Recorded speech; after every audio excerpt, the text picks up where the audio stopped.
ආයිබෝවන් ළමයි. ඉතින් අද දවසේ තුන්වෙනි වාරේ ඉගැන්වීම් කටයුතු ආරම්භ කරනවා ඔයගොල්ලොන්ට. ඉතින් ඔයගොල්ලෝ දන්නවා 6 වසරේ පන්තියේ අපේ පන්තිය තියෙන්නේ අඟහරුවාදා රාත්‍රී 7:30ට. අඟහරුවාදා රාත්‍රී 7:30ට කියවට අපි 7:40ට තමයි මේ පන්තිය පටන් ගන්නෙ. මොකද අපේ 9 වසර පන්තියේ තියෙන 9 වසර පන්තිය ඉවර වුණාගෙන් පස්සේ තමයි අපි 6 වසර පටන් ගන්න. ඉතින් ඔයගොල්ලෝ පන්තිය පටන් ගන්න කලින් මැසේජ් එකක් දානවා. එතකොට ඔයගොල්ලෝ පන්තියට ලොග් වෙන්න. පන්තියට ලොග් වෙන්න කියලා පුතේ මැසේජ් එකක් දැම්මම ලොග් වෙන්න. ඒතකොට ඔයගොල්ලෝ බලාගෙන ඉන්න අවශ්‍යතාවයක් නැහැ. හරි. ඒතකොට වේටින් ලිස්ට් එකේ ඉන්න ඕනෙත් නැහැ. හරි. ඉතින් පුතේ අද ඉතින් මම හිතනවා දෙවෙනි වාරේ වැඩ අපි කරා. දෙවෙනි වාරේ අපි තිබ්බ පාඩම් ටික දෙවෙනි වාරට අදාළ පාඩම් ටික ඔක්කොම අවසන් කරා. අපි වැඩ ගොඩක් ගිය වාරේ කරා. පේපර් 4ක් විතර සාකච්ඡා කරා. ඉතින් අපේ පන්තියේ ගොඩක් ළමයි සම්බන්ධ වෙනවා. සමහර ළමයි රෙකෝඩින් ගන්න අයත් බහුතරයක් ඉන්නවා. ඉතින් ඒ වගේම ලයිව් සම්බන්ධ ළමුත් ඉන්නවා. වැඩියෙන් වෙනවාට රෙකෝඩින් ගන්න අය තමයි වැඩියෙන්ම ඉන්නේ මේ පන්තියේ. ඒ විදිහට මම හැමදාම කියන්නේ ඔයගොල්ලෝ පුළුවන් තරම් ලයිව් පන්තියෙම සම්බන්ධ වෙන්න. ලයිව් පන්තියෙම සම්බන්ධ වෙන්න. ඉතින් මොකද එතකොට තියෙන ප්‍රශ්න කතා කරන්න පුළුවන්. හැබැයි ඕගොල්ලොන්ට කැපවීමක් කරන්න පුළුවන් නම් වෙන මොන හරි අත්‍යවශ්‍යම පන්තියක් තියෙනවා නම් ඒ වෙනුවෙන්ම පැය එකමාරක් රෙකෝඩින් එක බලන්න පුළුවන් නම් ඉතින් ගැටලුවක් නැහැ. ඕගොල්ලෝ රෙකෝඩින් ගත්තට. හැබැයි ඒක අනිවාර්යයෙන්ම කරන්න. පැය එකමාරක් වෙන් කරගෙන සතියකට හැමදාම ඒ ටික කරන්න. නැතුව ඕගොල්ලෝ නිකාම්ම රෙකෝඩින් බලනවා හරි කියලා ඒ ටික ඔක්කොම එකතු කරලා එක වතාවේ ඔක්කොම බලන්න යන්න එපා. එහෙම වුණොත් ඒක ඉතින් හරි අසාර්ථකයි. ඒතකොට ඒක අපරාධයක් වෙනවා. ඒ ඉතින් පන්තිකට සම්බන්ධ වෙන්නේ විශේෂයෙන්ම ඔන්ලයින් පන්තියකට ඉතිහාසයේ පන්තියකට සම්බන්ධ වෙන්නේ ලකුණු සම්බන්ධයෙන්. ලකුණු වැඩි කරගන්න තමයි ඕගොල්ලෝ පන්තියකට සම්බන්ධ වෙන්නත් ඕනේ. ඉතින් ලකුණු නැත්තම් ඇත්තෙම පන්තියකට ඇවිල්ලා වැඩකුත් නැහැනේ. නේ? ලකුණු නැත්තම් පන්තියට වැඩකුත් නැහැ. ඉතින් මම හැමදාම ඕගොල්ලොන්ට කියන්නේ අනිවාර්යයෙන්ම පන්තියට සහභාගී වෙනවා නම් ඉතිහාසයේ ලකුණු 75ක් අඩුම තියෙන්න ඕනේ. නේ? ගිය වාරේ අපේ පන්තියේ ළමයි ඉන්නවද දැන්? පුතා ගිය වාරේ හිටියා නේද අපේ පන්තියේ? ගිය වාරේ කොහමද පුතාගේ ලකුණු හම්බුණාද දැන්? මේ පාර ලකුණු හම්බුණා සර්. තාම හම්බුන්නේ නැහැ. හරි. හම්බුණා කීයක් විතර සර්. තියෙන්නේ? කීයක් විතර? 81ක්. 81ක් තියෙනවානේ. කලින් වාරේ පුතාට ලකුණු කීයද? පළවෙනි වාරේ? 64. 64. වැඩි වෙලා තියෙනවානේ. හරි. එන්න වර්ධනයක් තියෙනවා. හොඳයි. එතකොට එක වාරයක් හිටියේ පන්තියනේ. එක වාරයක් හිටියේ. එතකොට ඊළඟ වාරේ වෙනකොට තව ටිකක් ඔක වැඩි කරගන්න පුළුවන්. ඉතින් මම හිතනවා රෙකෝඩින් ගන්න බහුතරයක් ඉන්නවා. අපේ WhatsApp group කිහිපයක් තියෙනවා. මාසිකව ඉන්න ළමයි එක group එකක් ඉන්නවා. වාරෙට ලියාපදිංචි වෙන අය group එකක් ඉන්නවා. එහෙම ළමයි ගොඩක් ඉන්නවා. ඒ නිසා තාමත් දෙවෙනි වාරේ group එකේ තමයි බහුතරයක් ළමයි ඉන්නේ. මොකද අගෝස්තු මාස වෙනකම්ම ඒකට සම්බන්ධ වෙන්න පුළුවන්. ඒ ගැටලුවක් නැහැ. ඉතින් මම ඒ නිසා හැමෝටම මතක් කරනවා පුතේ. හැමෝම පන්තියට හැමදාම සම්බන්ධ වෙන්න. රෙකෝඩින් ගන්න අය අනිවාර්යෙන් දිනයක් වෙන් කරගෙන ඒ රෙකෝඩින් එක අනිවාර්යෙන් එදා තුල බලන්න. එතකොට ඕගොල්ලොන්ට අදාළ අපේක්ෂිත ඉලක්කයට යන්න පුළුවන්. හරි? අපේක්ෂිත ඉලක්කයට යන්න පුළුවන්. නැත්තම් නිකා බොරුවට පන්ති යනවා කියලා ඇවිල්ලා වැඩක් නැහැ නේ. සමහර පන්ති දිනවල එහෙම පන්තියට එනවා ළමයාගේ හැකියාවෙන් තමයි යම් ලකුණක් ලබා ගන්න. පන්තියෙන් කිසිම දෙයක් වෙන්නේ අහගෙන විතරක් ඉන්නේ. ඉතිහාසය වගේ විෂයන් සාමාන්‍යයෙන් පොත් බලලත් ඉගෙන ගන්න පුළුවන්. සමහර පාඩම් තියෙනවා පොත බලලත් ඕගොල්ලෝ ඉගෙන ගන්න පුළුවන්. ඉතින් ගුරුවරයෙක් ගාවට ආවම ඔයාලට දැනෙන්න ඕනි මේ පන්තියෙන් දෙයක් ලැබෙනවා කියලා. ඉතින් ඒ දේ දෙන්න බැරි නම් මම පන්ති කරන ගුරුවරයෙක් වශයෙන් මම අසාර්ථකයි නේ. ඒකයි මම බය නැතුව මගේ පාඩම් ටික YouTube එකටත් දාලා තියෙන්නේ. YouTube එකේ සම්පූර්ණ පාඩම් දාලා තියෙන්නේ. පාඩම් බලන්න පුළුවන්. එතනින් එහා ගිය දෙයක් අපේ පන්තිය තුල දෙන්න පුළුවන් නිසා තමයි මම ඔයගොල්ලන්ට කියන්නේ YouTube එකෙන් ඔන්ලයින් පන්තියට සම්බන්ධ වෙන ළමයිට සම්බන්ධ වෙන්න කියලා. හරි. ඉතින් අපි දන්නවා අපේ පන්ති අපි තියරි පාඩම් උගන්වන ගමන් ඒ පාඩම් වලට අදාළ දේවල් අපි පාඩම් කරනවා, අභ්‍යාස කරනවා. ඕගොල්ලෝ ටියුට් එකක් ලබා දීලා තියෙනවා. ඊට අමතරව ඕගොල්ලොන්ට පස් පේපර් වල, ඒ කියන්නේ පසුගිය විභාග ප්‍රශ්නත් සාකච්ඡා කරනවා. වැඩ ගොඩක් තියෙනවා. ඉතින් ඒ ටික කරගත්තොත් පුතේ ඕගොල්ලන්ට අනිවාර්යයෙන්ම 75ට වඩා ලකුණු ගන්න පුළුවන්. දැනටම මට ගොඩක් ළමයි මැසේජ් කරලා තියෙනවා ලකුණු 100න් 100 අපේ පන්තියට සම්බන්ධ වෙච්ච ළමයිකින් 6 11 ළමයිකින් දැනට 20කට වඩා වැඩි සංඛ්‍යාවක් දැනට මැසේජ් කරලා තියෙනවා. 100න් 100. හරි. ඉතින් මම ඒවා උදේ හවස දාන්නේ නැහැ group වලට. එක වතාව ඕනනම් දාන්න. මොකද නැත්තම් ඕගොල්ලන්ටත් එපා වෙනවනේ. එක ළමයෙක්ගේ ලකුණු එවුවන් පස්සේ ඒකත් දානවා. එහෙම මට ඕනේ නැහැ. මට කියන්න තියෙන්නේ මෙච්චරයි. ඔයාගේ ලකුණු වැඩි වුණ නැත්නම් කාගේ ලකුණු වැඩි වුණත් වැඩක් නැහැ නේ. ඔයාගේ ලකුණු වැඩි වෙන්න ඕනේ. මොන ළමයාට ලකුණු 100ක් තිබ්බත් වැඩක් නැහැ. ඔයාගේ ලකුණු වර්ධනයක් වෙන්නේ නැත්තම් නේ. ඒකයි වෙන්න ඕනේ. ඒ නිසා පුතේ මහන්සිලා වැඩ කරන්න මම ඔයාලට දෙන්න පුළුවන් උපරිම සහයෝගය පන්තියකින් ලබා දෙනවා. එහෙනම් අපි තුන්වෙනි වාරයේ ඉගැන්වීම් කටයුතු ආරම්භ කරමු. පුතේ අද දවසේ අපිට එහෙනම් තියෙන්නේ එක පාඩමක්. හැබැයි ඒකේ මාතෘකා 7ක් තියෙනවා. මේ පාඩම මම පොඩ්ඩක් කෙටියෙන් ඕගොල්ලෝ වාර විභාගයට යන්න කලින් කියලා දුන්නා. ඒයි වාර විභාගයට මේකෙමුත් පොඩි කොටසක් එන්න ඉඩ කඩ තියෙනවා. ආවද නැද්ද කියලා මම දන්නේ නැහැ. ඔයගොල්ලෝගේ පේපරේට ඒනවාට එන්න ඉඩ කඩ තිබ්බා. මොකද සිලබස් එකේ ඒ ටිකත් කරන්න කියලා තමයි තියෙන්නේ. ඒ වුණාට මම දැන් දීර්ඝ වශයෙන් ඔයගොල්ලෝට දැන් සාකච්ඡා කරන්න ආරම්භ කරනවා මේ පාඩම. හරි පුතේ එහෙනම් ඔන්න අද අපි කතා කරනවා පහ පාඩම. පහ පාඩමයි පුතේ නම තමයි අපේ අභීත රජවරු. ඔන්න මතක තියාගන්න පාඩමේ නම මොකක්ද? අපේ අභීත රජවරු. ඒ කියන්නේ අපේ ලංකාවේ රජවරු කිහිප දෙනෙක් ගැන අපි මේ පාඩමේදී කතා කරනවා 7 දෙනෙක් ගැන. රජවරු 7 දෙනෙක් ගැන.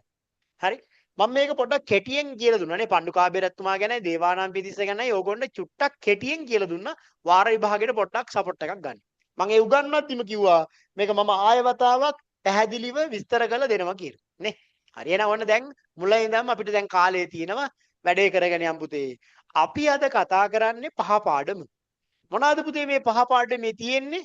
රජවරු. රජෙක් ගැන ඉගෙන ගන්නකොට පුතේ අපි මොනවාද ඉගෙන ගන්න ඕනේ? සරලව කියනවා නම් විභාගෙට අපි මොනවාද ඉගෙනගෙන තියෙන්න ඕනේ? මේ පාඩමේ පුතේ රජවරු 7 දෙනෙක් ඉන්නවනේ. මේ රජවරු ගැන ඕගොල්ලෝ පොත කියවනකොට මම උගන්වනකොට මතක තියාගන්න ඕනි කරුණු ටිකක් තියෙනවා. ඔන්න පොදුවේ දැන් පණ්ඩුකාභය විතරක් නෙවෙයි පොදුවේ රජෙක් ගැන ඉගෙන ගන්නකොට ඕගොල්ලෝ මතක තියාගන්න ඕනි කරුණු ටිකක් තියෙනවා. පුතේ රජෙක් ගැන ඉගෙන ගන්නකොට හරි රජෙක් ගැන ඉගෙන ගන්නකොට ඕගොල්ලෝ මතක තියාගන්න ඕනි කරුණු තමයි මෙන්න මේ කරුණු. හරි? ඔන්න මතක තියාගන්න රජෙක් ගැන ඉගෙන ගන්නකොට මෙන්න මේ කරුණු ගැන අනිවාර්යෙන් මතක තියාගන්න. මොනවාද? ඒ රජවරු ගැන අපි ඉගෙන ගන්නකොට සමහර තොරතුරු තියෙනවා ඒ රජතුමාගේ අම්මා තාත්තා පිළිබඳ විස්තර තියෙනවා. නේ? තියෙනවනේ එහෙම. හරි. අම්මා තාත්තා පිළිබඳ විස්තර තියෙනවා. එතකොට අපි ඒවට කියනවා පුතේ ජීවන තොරතුරු කියලා කියනවා. හරි? කටින් කරදාමු.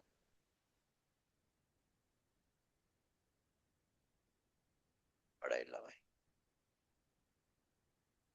right. හරි. මම දැන් මොනවද කිව්වේ ඔයගොල්ලන්ට? මම ඔයාලට කිව්වේ රජෙක් ගැන ඉගෙන ගන්නකොට අපි ඉගෙන ගන්න ඕනේ මොනවද? පොතක් කියවනකොට දැන් මම ඔයාලට රජවරු ගැන උගන්වනකොට ඕගොල්ලෝ මතක තියාගන්න ඕනේ මොනවද? පුතේ රජතුමා කෙනෙක් ගැන ඉගෙන ගන්නකොට ඕගොල්ලෝ මතක තියාගන්න මෙන්න මේ කරුණු. අම්මා ගැන තාත්තා ගැන කොච්චර කාලයක් පාලනය කරාද රජතුමාගේ බිරිඳ ගැන සහෝදරයෝ ගැන තොරතුරු තියෙනවා. අපි ඒවට කියනවා ළමයි ජීවන තොරතුරු කියලා. මොනවද කියන්නේ? ජීවන තොරතුරු. ජීවන තොරතුරු කියලා කියන්නේ මොනවාටද? ජීවන තොරතුරු කියන්නේ අම්මා තාත්තා ආදී තොරතුරු තියෙනවට අපි කියනවා ජීවන තොරතුරු. එහෙනම් රජෙක් ගැන ඉගෙන ගන්නකොට අපි ඉගෙන ගන්න ඕනේ මොනවාද? ජීවන තොරතුරු. හරි? ජීවන තොරතුරු පිළිබඳව ඉගෙන ගන්න ඕනේ. ඊළඟට පුතේ රජතුමා රට කොච්චර කාලයක් පාලනය කරාද? ඊළඟට ඒ රජතුමාගේ කාලේ ආපු ආක්‍රමණ, ඒ රජතුමා කරපු දේශපාලන සේවාවන් ඒව ඉගෙන ගන්නවා. අපි ඒවට කියනවා දේශපාලන සේවාවන් කියලා. දේශපාලන සේවාවන්. හරි? දේශපාලන සේවාවමුත් දෙකක්වත් මතක තියාගන්න ඕනේ. එහෙනම් දැන් රජෙක් ගැන ඉගෙන ගන්නකොට අපි මතක තියාගන්න මොනවාද? ජීවන තොරතුරු දෙකක්වත් මතක තියාගන්න. දේශපාලන සේවාවමුත් දෙකක්වත් මතක තියාගන්න. තව පුතේ සමහර රජවරු ආගමික වශයෙන් එක එක සේවාවන් කරනවා. පන්සල් හදනවා, වෙනත් ආගම් වල සලකනවා. එතකොට ආගමික වශයෙන් කරන සේවාවන් ටිකත් අපි දෙකක්වත් පාඩම් කරගන්න ඕනේ. හරිද? දෙකක්වත් පාඩම් කරගන්න ඕනේ. ඊට අමතරව සමහර රජවරු වැව් හදනවා, අමුණු හදනවා. ඒවට අපි කියනවා පුතේ ආර්ථික සේවාවන් කියලා කියනවා. මොනවද කියන්නේ? ආර්ථික සේවාවන් කියලා. එතකොට ඒ සේවාවමු දෙකක්වත් මතක තියාගන්න ඕනි. දැන් එහෙනම් ඔක්කොටම 2යි. දැන් අද පාඩම මොකද්ද? 2යිද? අද පාඩම මොකද්ද? අද පාඩම තමයි අභීත රජවරු. ඒ කියන්නේ අපි අද ඉගෙන ගන්න පුතේ රජවරු සම්බන්ධයෙන්. මේ පහ පාඩම පුරාවටම අපි ඉගෙන ගන්නවා රජවරු ගැන. රජෙක් ගැන ඉගෙන ගන්නකොට ළමයි මොනවාද අපි පාඩම් කරගන්න ඕනේ? රජෙක් ගැන ඉගෙන ගන්න අපි පාඩම් කරගන්න ඕනි. මෙන්න මේ තොරතුරු. ජීවන තොරතුරු. අම්මා, තාත්තා, බිරිඳ, රාජවංශය ඒවා තමයි ජීවන තොරතුරු කියලා කියන්නේ. ඊළඟට ඕගොල්ලෝ ඉගෙන ගන්න දේශපාලන සේවාවන්. ඒ රජතුමා ආක්‍රමණිකයෙක් එක්ක සටන් කරා නම් අවුරුදු කීයක් රට පාලනය කළාද? ඒවා තමයි දේශපාලන සේවාවන් කියලා කියන්නේ. ආගමික වශයෙන් කරා නම් සේවාවන් ඒවා ආගමික සේවාවන් වලට ගන්නවා. රජතුමා වැව් අමුණු හැදුවා නම් ඒ වගේ දේවල් අපි කියනවා ආර්ථික සේවාවන් කියලා. රජෙක් ගැන හැඳින්වීමක් කරන්න කියලා. අපි තුමු පණ්ඩුකාභය රජතුමා පිළිබඳ හැඳින්වීමක් කරන්න කියලා ඕගොල්ලොන්ට ඉස්කෝලේ ටීචර් ප්‍රශ්නයක් දෙනවා. එතකොට ඕගොල්ලෝ ලියනවා මෙන්න මේ මාතෘකාවල් අඩුම 3ක්වත් දාන්න. දේශපාලන සේවාවන් කියලා දාලා ඔයා දන්න දේශපාලන සේවාවන් ලියන්න. ආක්‍රමණීයත් එක්ක සටන් කරා නම් ඒ තොරතුරු ලියන්න. රජතුමා අවුරුදු කීයක් පාලනය කරාද? ඒවා කියන්නේ අපි දේශපාලන සේවාවන් වලට. ආගමික සේවාවන් වලට පුතේ පන්සල් හදපේවා, චෛත්‍ය හදපේවා, වෙනත් ආගම් වලට සැලකපේවා ආගමික සේවාවන් වලට දානවා.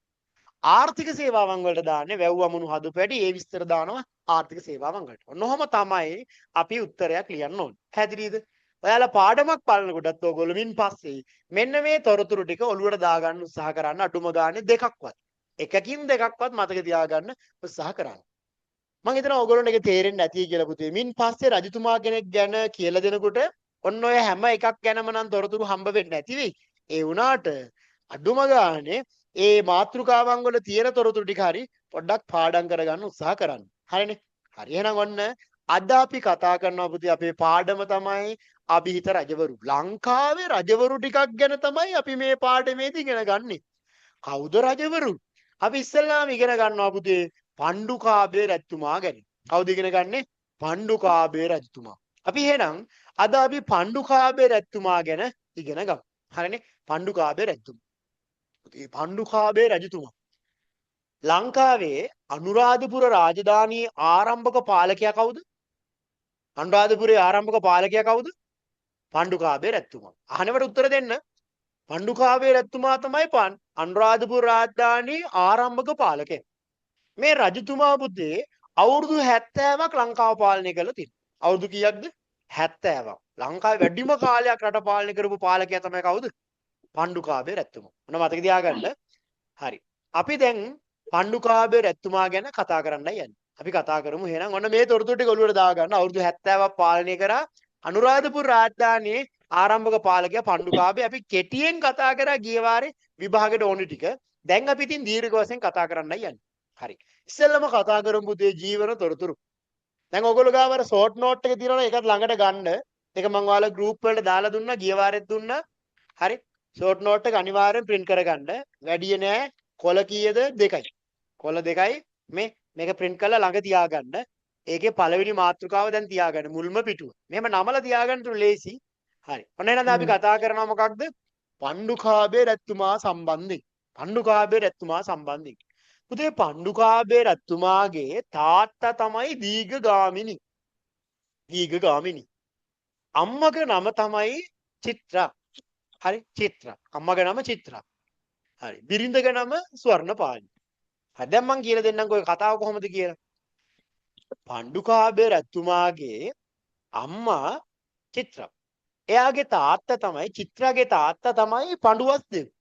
අම්මයි තාත්තා එයාගේ රජෙක්. චිත්‍රාගේ තාත්තා හරි චිත්‍රාගේ තාත්තා තමයි පඬුවස්දේව රජතුමා. පඬුවස්දේව රජතුමාට පුතේ පුත්තු 10 දෙනෙක් ඉන්නවා. දුවලා එක්කෙනෙක් ඉන්නවා. දුව ඉපදුනාගෙන් පස්සේ රජතුමා ගොඩාක් සතුටටපත් වෙනවා. ඇයි පුත්තුම 10 දෙනෙක් ඉන්නවා. දුව කෙනෙක් නැහැ. ඉතින් දුව කෙනෙක් හම්බුනාම ගොඩාක් සතුටටපත් වෙනවා. පුතේ සාමාන්‍යයෙන් ළමෙක් හම්බුනාගෙන් පස්සේ දැනටත් තියෙන සිරිතක් තමයි හඳහනක් හදනවා. ඔයගොල්ලොන්ටත් ඇති. අපි ඔකට ඉස්සර කාලේ කියනවා වේලාපත්කඩයක් කියලා කියනවා. වේලාපත්කඩයක් කියන්නේ හඳහන.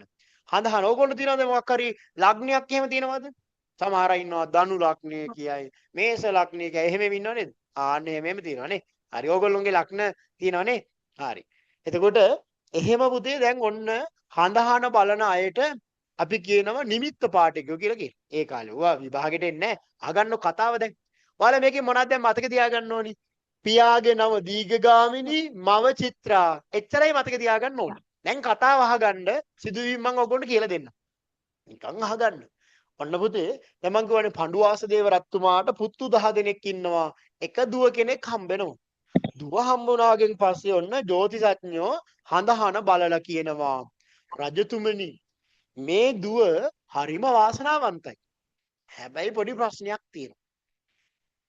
ප්‍රශ්නේ තමයි මේ දුව කවදාරි දවසක විවාහ වුණොත් විවාහ වෙලා පුතෙක් හම්බ වුණොත් ඒ පුතා අනිවාර්යයෙන්ම ඔහුගේ මාමලා මරලා රජකම ලබා ගන්නවා.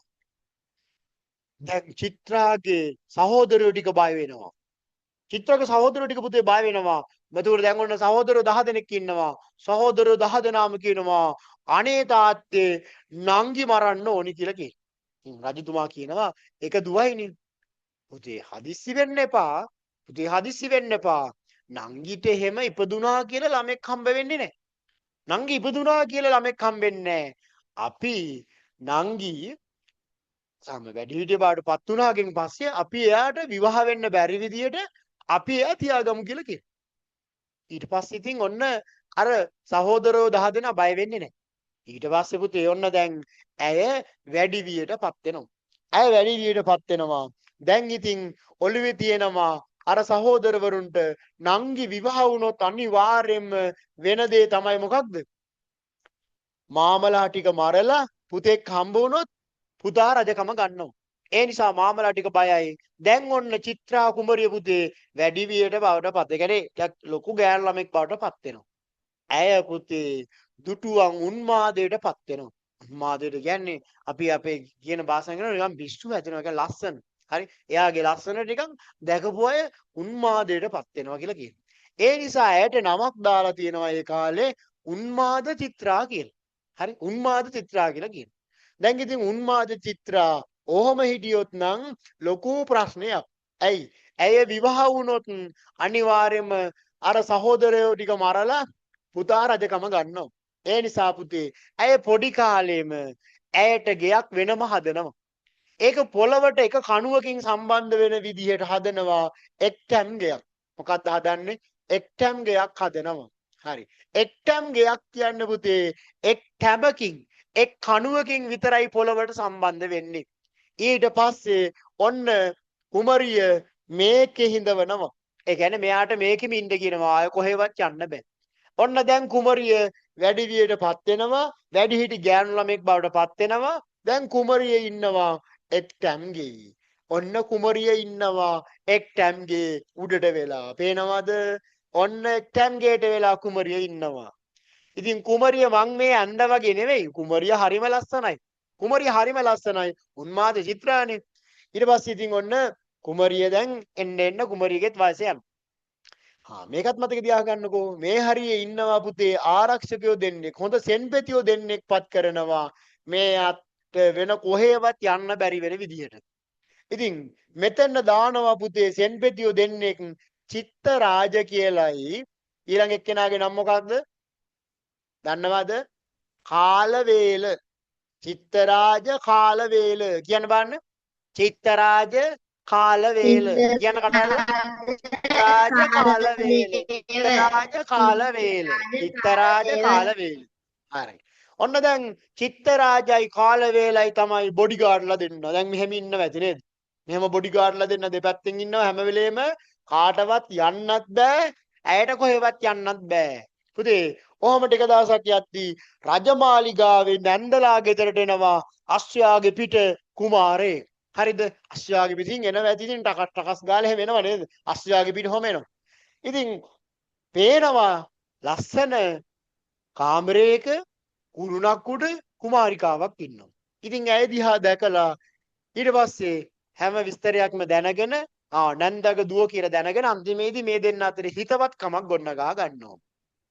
කවුද මේ යන්නේ එන්නේ එක්කෙනා? දීඝගාමිනී. දීඝගාමිනී කියන්නේ මතක තියාගන්න බද්ද කච්චායනාගේ සහෝදරයාගේ පුතා. එතකොට චිත්‍රා කියලා කියන්නේ එතකොට චිත්‍රාගේ මාමගේ පුතානේ. හරි හරි ළඟ නෑ කම. හරි ඊට පස්සේ ඔන්න ඉතින් මොකද කරන්නේ? දෙන්න අතර හිතවත්කමක් ඇති වෙනවා. පුතේ අන්තිමේදී ඔන්න ඇය දරුවෙක් ලැබෙන්න යනවා අන්තිමේදී. ඊට පස්සේ ඉතින් මොකද කරන්නේ? මාමලා ටික මේක දැනගෙන මෙයාට විවාහ වෙන්න දෙන්නේ නැතුව තමයි එක්ටම් කුල්ලක තියලා තිබ්බේ. ඉතින් හරියට වැඩේ කළා නෑ චිත්තරාජයි කාල වේලයි කියලා චිත්තරාජරයි කාල වේලටයි දෙනවා මරණ දඬුවම. චිත්තරාජයි කාල වේලයි ඉතින් මරණ දඬුවම දුන්නම මරලා දානම. හරි. චිත්තරාජයි කාල වේලයි ඉවරයි දැන්. අන්තිමේ තීරණය කරනවා දැන් මාමලා ටික කියනවා සහෝදර ටික කියනවා අනිවාර්යෙන් නංගි මරන්න ඕනි දැන්. ඊට පස්සෙත් කියනවා පණ්ඩුවාස දේවරත්තුමා දරුවන්ට කියනවා පුතේ හදිසි වෙන්න ඕනේ අපි නංගිට පොඩි අවස්ථාවක් දෙමු. දුවෙක් හම්බුනොත් හදාගන්න දෙමු. පුතෙක් හම්බුනොත් නේ ප්‍රශ්නේ. එහෙනම් අපි එයා මරලා දාමු කියලා කියනවා. අන්තිමේදී හරියකට එකක වෙනවා. දැන් ඉතින් බලාගෙන ඉන්නවා දුවෙක්ද හම්බෙන්නේ පුතෙක්ද හම්බෙන්නේ කියලා.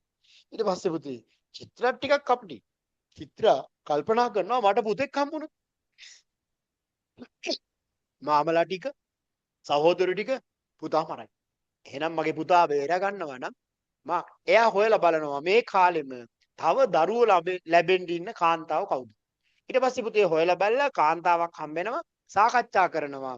ඔයාට දුවෙක් හම්බුනොත් මට පුතෙක් හම්බුනොත් ඔයාගේ දුව මට දෙන්න මගේ පුතා ඔයාට දෙන්න. හරිද? එහෙම ඉතින් සාකච්ඡා කරලා මේ දෙන්න එකකතාවකට එනවා. අන්තිමේදී පුතේ හම්බ වෙන්නේ මෙයාට පුතෙක් අර ගෑනු එක්කෙනාට ගෑනු ළමෙක් තමයි හම්බ වෙන්නේ. ඊට පස්සේ පුතේ දරුවෝ දෙන්න හුවමාරු කරගන්නවා. අන්තිමේදී පණ්ඩුකාභය ගෙදරින් පිටුහල් කරලා එක්ටම් ගේම් පිටුහල් කරලා හැදෙනවා. හරි. එයා හදා වඩා ගන්නවා. ඊට පස්සේ පුතේ ඔන්න මතක තියාගන්න එච්චර ගොඩාක් ඉස්සර කොට කියන්න දෙයක් නැහැ. ඔන්න මේ කුමාරයා කුඩා කාලේ පුතේ හැදී වැඩෙන්නේ මෙන්න මේ ග්‍රාමේ. ඒ තමයි මතක තියාගන්න දොරමඩලාව කියන ගමේ තමයි හැදී වැඩෙන්නේ. පණ්ඩුකාභය කුමාරයා කුඩා කාලේ හැදී වැඩිච්ච ගම මොකක්ද පුතේ? දොරමඩලාව. කියන දොරමඩලාව කියන ගමේ තමයි හැදී වැඩෙන්නේ. කුමාරයා නිසි වයසට ආවගෙන් පස්සේ පුතේ ගුරුවරයෙක් ගාවට යනවා. දැන් වගේ ඉස්කෝල නැහැ. ඒ කාලේ තියෙන්නේ පුතේ සම්පූර්ණ පාසල් ගාස්තුව ගෙවලා ඉගෙන ගන්න තමයි තියෙන්නේ. සාමාන්‍ය මිනිස්සු ඉගෙන ගත්තේ නැහැ. රාජකීයයි විතරයි ඉගෙන ගත්තේ. ඒ කාලේ ඔයගොල්ලෝ දන්නවද ක්ලාස් ෆීස් කීයද කියලා? කීයක් වෙනවද හිතන්නේ? කහවණු 1000යි. කහවණු 1000යි. හැබැයි ආයෙ ගෙවන්නේ නැහැ. ඊට පස්සේ ඔන්න චිත්‍ර කහවණු 1000ක් එක්ක කුමාරයා පණ්ඩුල කියන බ්‍රහ්මණයා ගාවට යවුවා කියලා කියනවා. පණ්ඩුල බ්‍රහ්මණයා රාජකුමාරයෙකුට අවශ්‍ය හැම දෙයක්ම මෙයාට උගන්වලා තියෙනවා. එනවන්න මතක තියාගන්න පුතේ පණ්ඩුකාභය කුමාරයාගේ ගුරුවරයා කවුද? පණ්ඩුල බ්‍රහ්මණයා. කටහරලා මේ වචන නම් පුතේ කියන්න හරි නිස්සද්දව අහගෙන විතරක් හිටියලා හරියන්නේ නැහැ. පණ්ඩුල බ්‍රහ්මණයා තමයි පණ්ඩුකාභයගේ ගුරුවරයා. ඉතින් දන්නවා පණ්ඩුල බ්‍රහ්මණයා මේ අනාගත රජකුමාරයෙක්. මෙයා රජකම ගන්න ඉන්නේ. ඉතින් කුමාරයාට හැම දෙයක්ම රජකුමාරයෙක් ඉගෙන ගන්න ඕන දේවල් හැම දෙයක්ම මෙයා ඉගෙන ගන්නවා. හැබැයි පුතේ පණ්ඩුකාභය කුමාරයා දුක්කර ජීවිතයක් තමයි ගත කරන්නේ. ඇයි මෙයා ජීවිතයේ අවස්ථා තුනකදී මරණයෙන් බේරෙනවා. එක වෙලාවක් අර රජගෙදරින් පිට කරනකොට මේ කුමාරයා මාමලා ඌරු අල්ලන්න යනවා. එයාලගේ විනෝදාංශයක් හැටියට ඌරු අල්ලන්න යනවා. මේ දඩයක් හරෝ නෙවෙයිනේ රාජකුමාරවරුනි. ඊට පස්සේ අහනවා අර දරුවා අරන් යන මෙහෙසියගේ කොහෙද මේ යන්නේ කියලා. අන්තිමේදී ඇය කියන මේ කැම වර්ගයක් අරන් යන්නේ කියලා අන්තිමේදී යන්තම් සේප් වෙනවා. ඒ වෙලාවේ ඌරෝ දෙන්නෙක් කියලා මහවංශේ නම් කියන්නේ චිත්තරාජය කාලේ වෙලා එතනින් ගියා කියලා. ඊට පස්සේ ඒගොල්ලෝ මේ පැත්තට යනවා දරුවා අරන් සේප් වෙලා යනවා. තව වෙලාවක මේ මාමලා පස්සේ කාලේ දැනගන්නවා නංගිට හම්බුනේ පුතෙක්. එයා තාම ජීවත් වෙනවා කියලා. ඔය එක වෙලාවක නාන්න යනවා. නාන්න ගිහිලා පුතේ එයා පුරුද්දක් වෙලා තියෙනවා නාන්න ගිහිලා ගහක් ඇතුලේ ඒ කියන්නේ විලක් වගේ තියෙනවා ඒ විලේ ගහක් තියෙනවා ගහේ බෙනයක් තියෙනවා බෙනේ ඇතුලේ රිංගලා ඉන්නේ. ඒ වෙලාවේ මෙයා යන්තම් බේරෙනවා. ඒ වෙලාවෙත් එයාගේ ජීවිතේ බේරෙනවා. තව එක්තරා අවස්ථාවකදී ඒ ගමට එනවා ගමට ආපු වෙලාවේ මෙයා අර ගින්දර වාගයක් අරන් යන එක තැනකට ඒ වෙලාවේ එයාගේ ජීවිතේ බේරෙනවා. ඒකක්වත් ලියන්න ඕනේ නැහැ. කොහොම හරි ඔයාලා මතක තියාගන්න. අවස්ථා තුනකදී ජීවිතේ බේරිලා තියෙනවා පණ්ඩුකාභය කුමාරයාගේ. කොහොම හරි ඉතින් දුක්ඛම් කඩළු ජීවිතයක් ගත කරනවා කුමාරයා අදිෂ්ඨානෙන් කැපවීමෙන් ජීවිතේ ඉස්සරහට යනවා. මාමලා මරන්න හෙව්වට කුමාරයා මේ අභියෝග ජය ගන්නවා. අන්න පුතේ පණ්ඩුකාභයගේ චරිතයේ තියෙන ලොකු ආදර්ශයක්. මොකක්ද? අභියෝග ජය ගැනීම. හරි අභියෝග ජය ගන්නවා. මිනිසුන්ගේ ජීවිතේට ප්‍රශ්න එනවා. ඒ එනකොට බලන්නකො මෙයා මාමලා රජකුමාරවරු හොයනවා. චරපුරුෂයෝ දාලා ඒත් තමන්ගේ ජීවිතේ බේරෙනවා. ආරක්ෂා කරගන්නවා. බලන්නකො අභියෝග වලට මුහුණ දීම නේ. එහෙම වෙලත් කුමාරයා ඉගෙන ගත්තා. කුමාරයා මරන්න හොයනවා. ඒත් කුමාරයා ජීවිතය ආරක්ෂා කරගෙන කුමාරයා ඉගෙන ගන්නවා. හරි. දැන් අපි බලමු මොනවද වෙන්නේ කියලා. පුතේ එහෙම කුමාරයා ඉගෙන ගන්නවා. අන්තිමේදී පණ්ඩුල බ්‍රහ්මණයා තරුණයෙක් බවට පත් වුණාම ඔහුට කහවණු 500ක් දීලා කියනවා දැන් ඔයා රජකම ගන්න සුදුසු වයසක ඉන්නේ. වාසේනාවක් සංවිධානය කරගෙන ගිහිල්ලා රජකම ගන්න කියලා කියනවා. පුතේ සේනාවක් සංවිධානය කර ගන්නවා. දේශීය ජනතාව මහවංශය කියනවා පණ්ඩුකාභයට උදව් කරලා තියෙනවා. ඒ කියන්නේ සුදේශික ජනතාව අර ආර්ය පණ්ඩුවාස දේවගේ පරම්පරාවත් එක්ක පුදුම තරහකින් හිටියේ. ඒ හින්දා දේශීය ජනතාව උදව් කරලා තිනවා පණ්ඩුකාභයට. පණ්ඩුකාභය ඊට පස්සේ සේනාවක් සංවිධානය කරගෙන ගිහිල්ලා මාමලාට විරුද්ධව සටන් කරලා මාමලා 10 දෙනාගෙන් 8 දෙනෙක් මරලා තියෙනවා. නිකම්ම මරලා නැහැ. ඒගොල්ලෝ සටන් කරලා තියෙනවා. කොහොම හරි මේ සටන් වලින් මාමලා ටික මරණයටපත් වෙලා තියෙනවා. පුතේ මාමලා දෙන්නෙක් මරන්නේ නැහැ.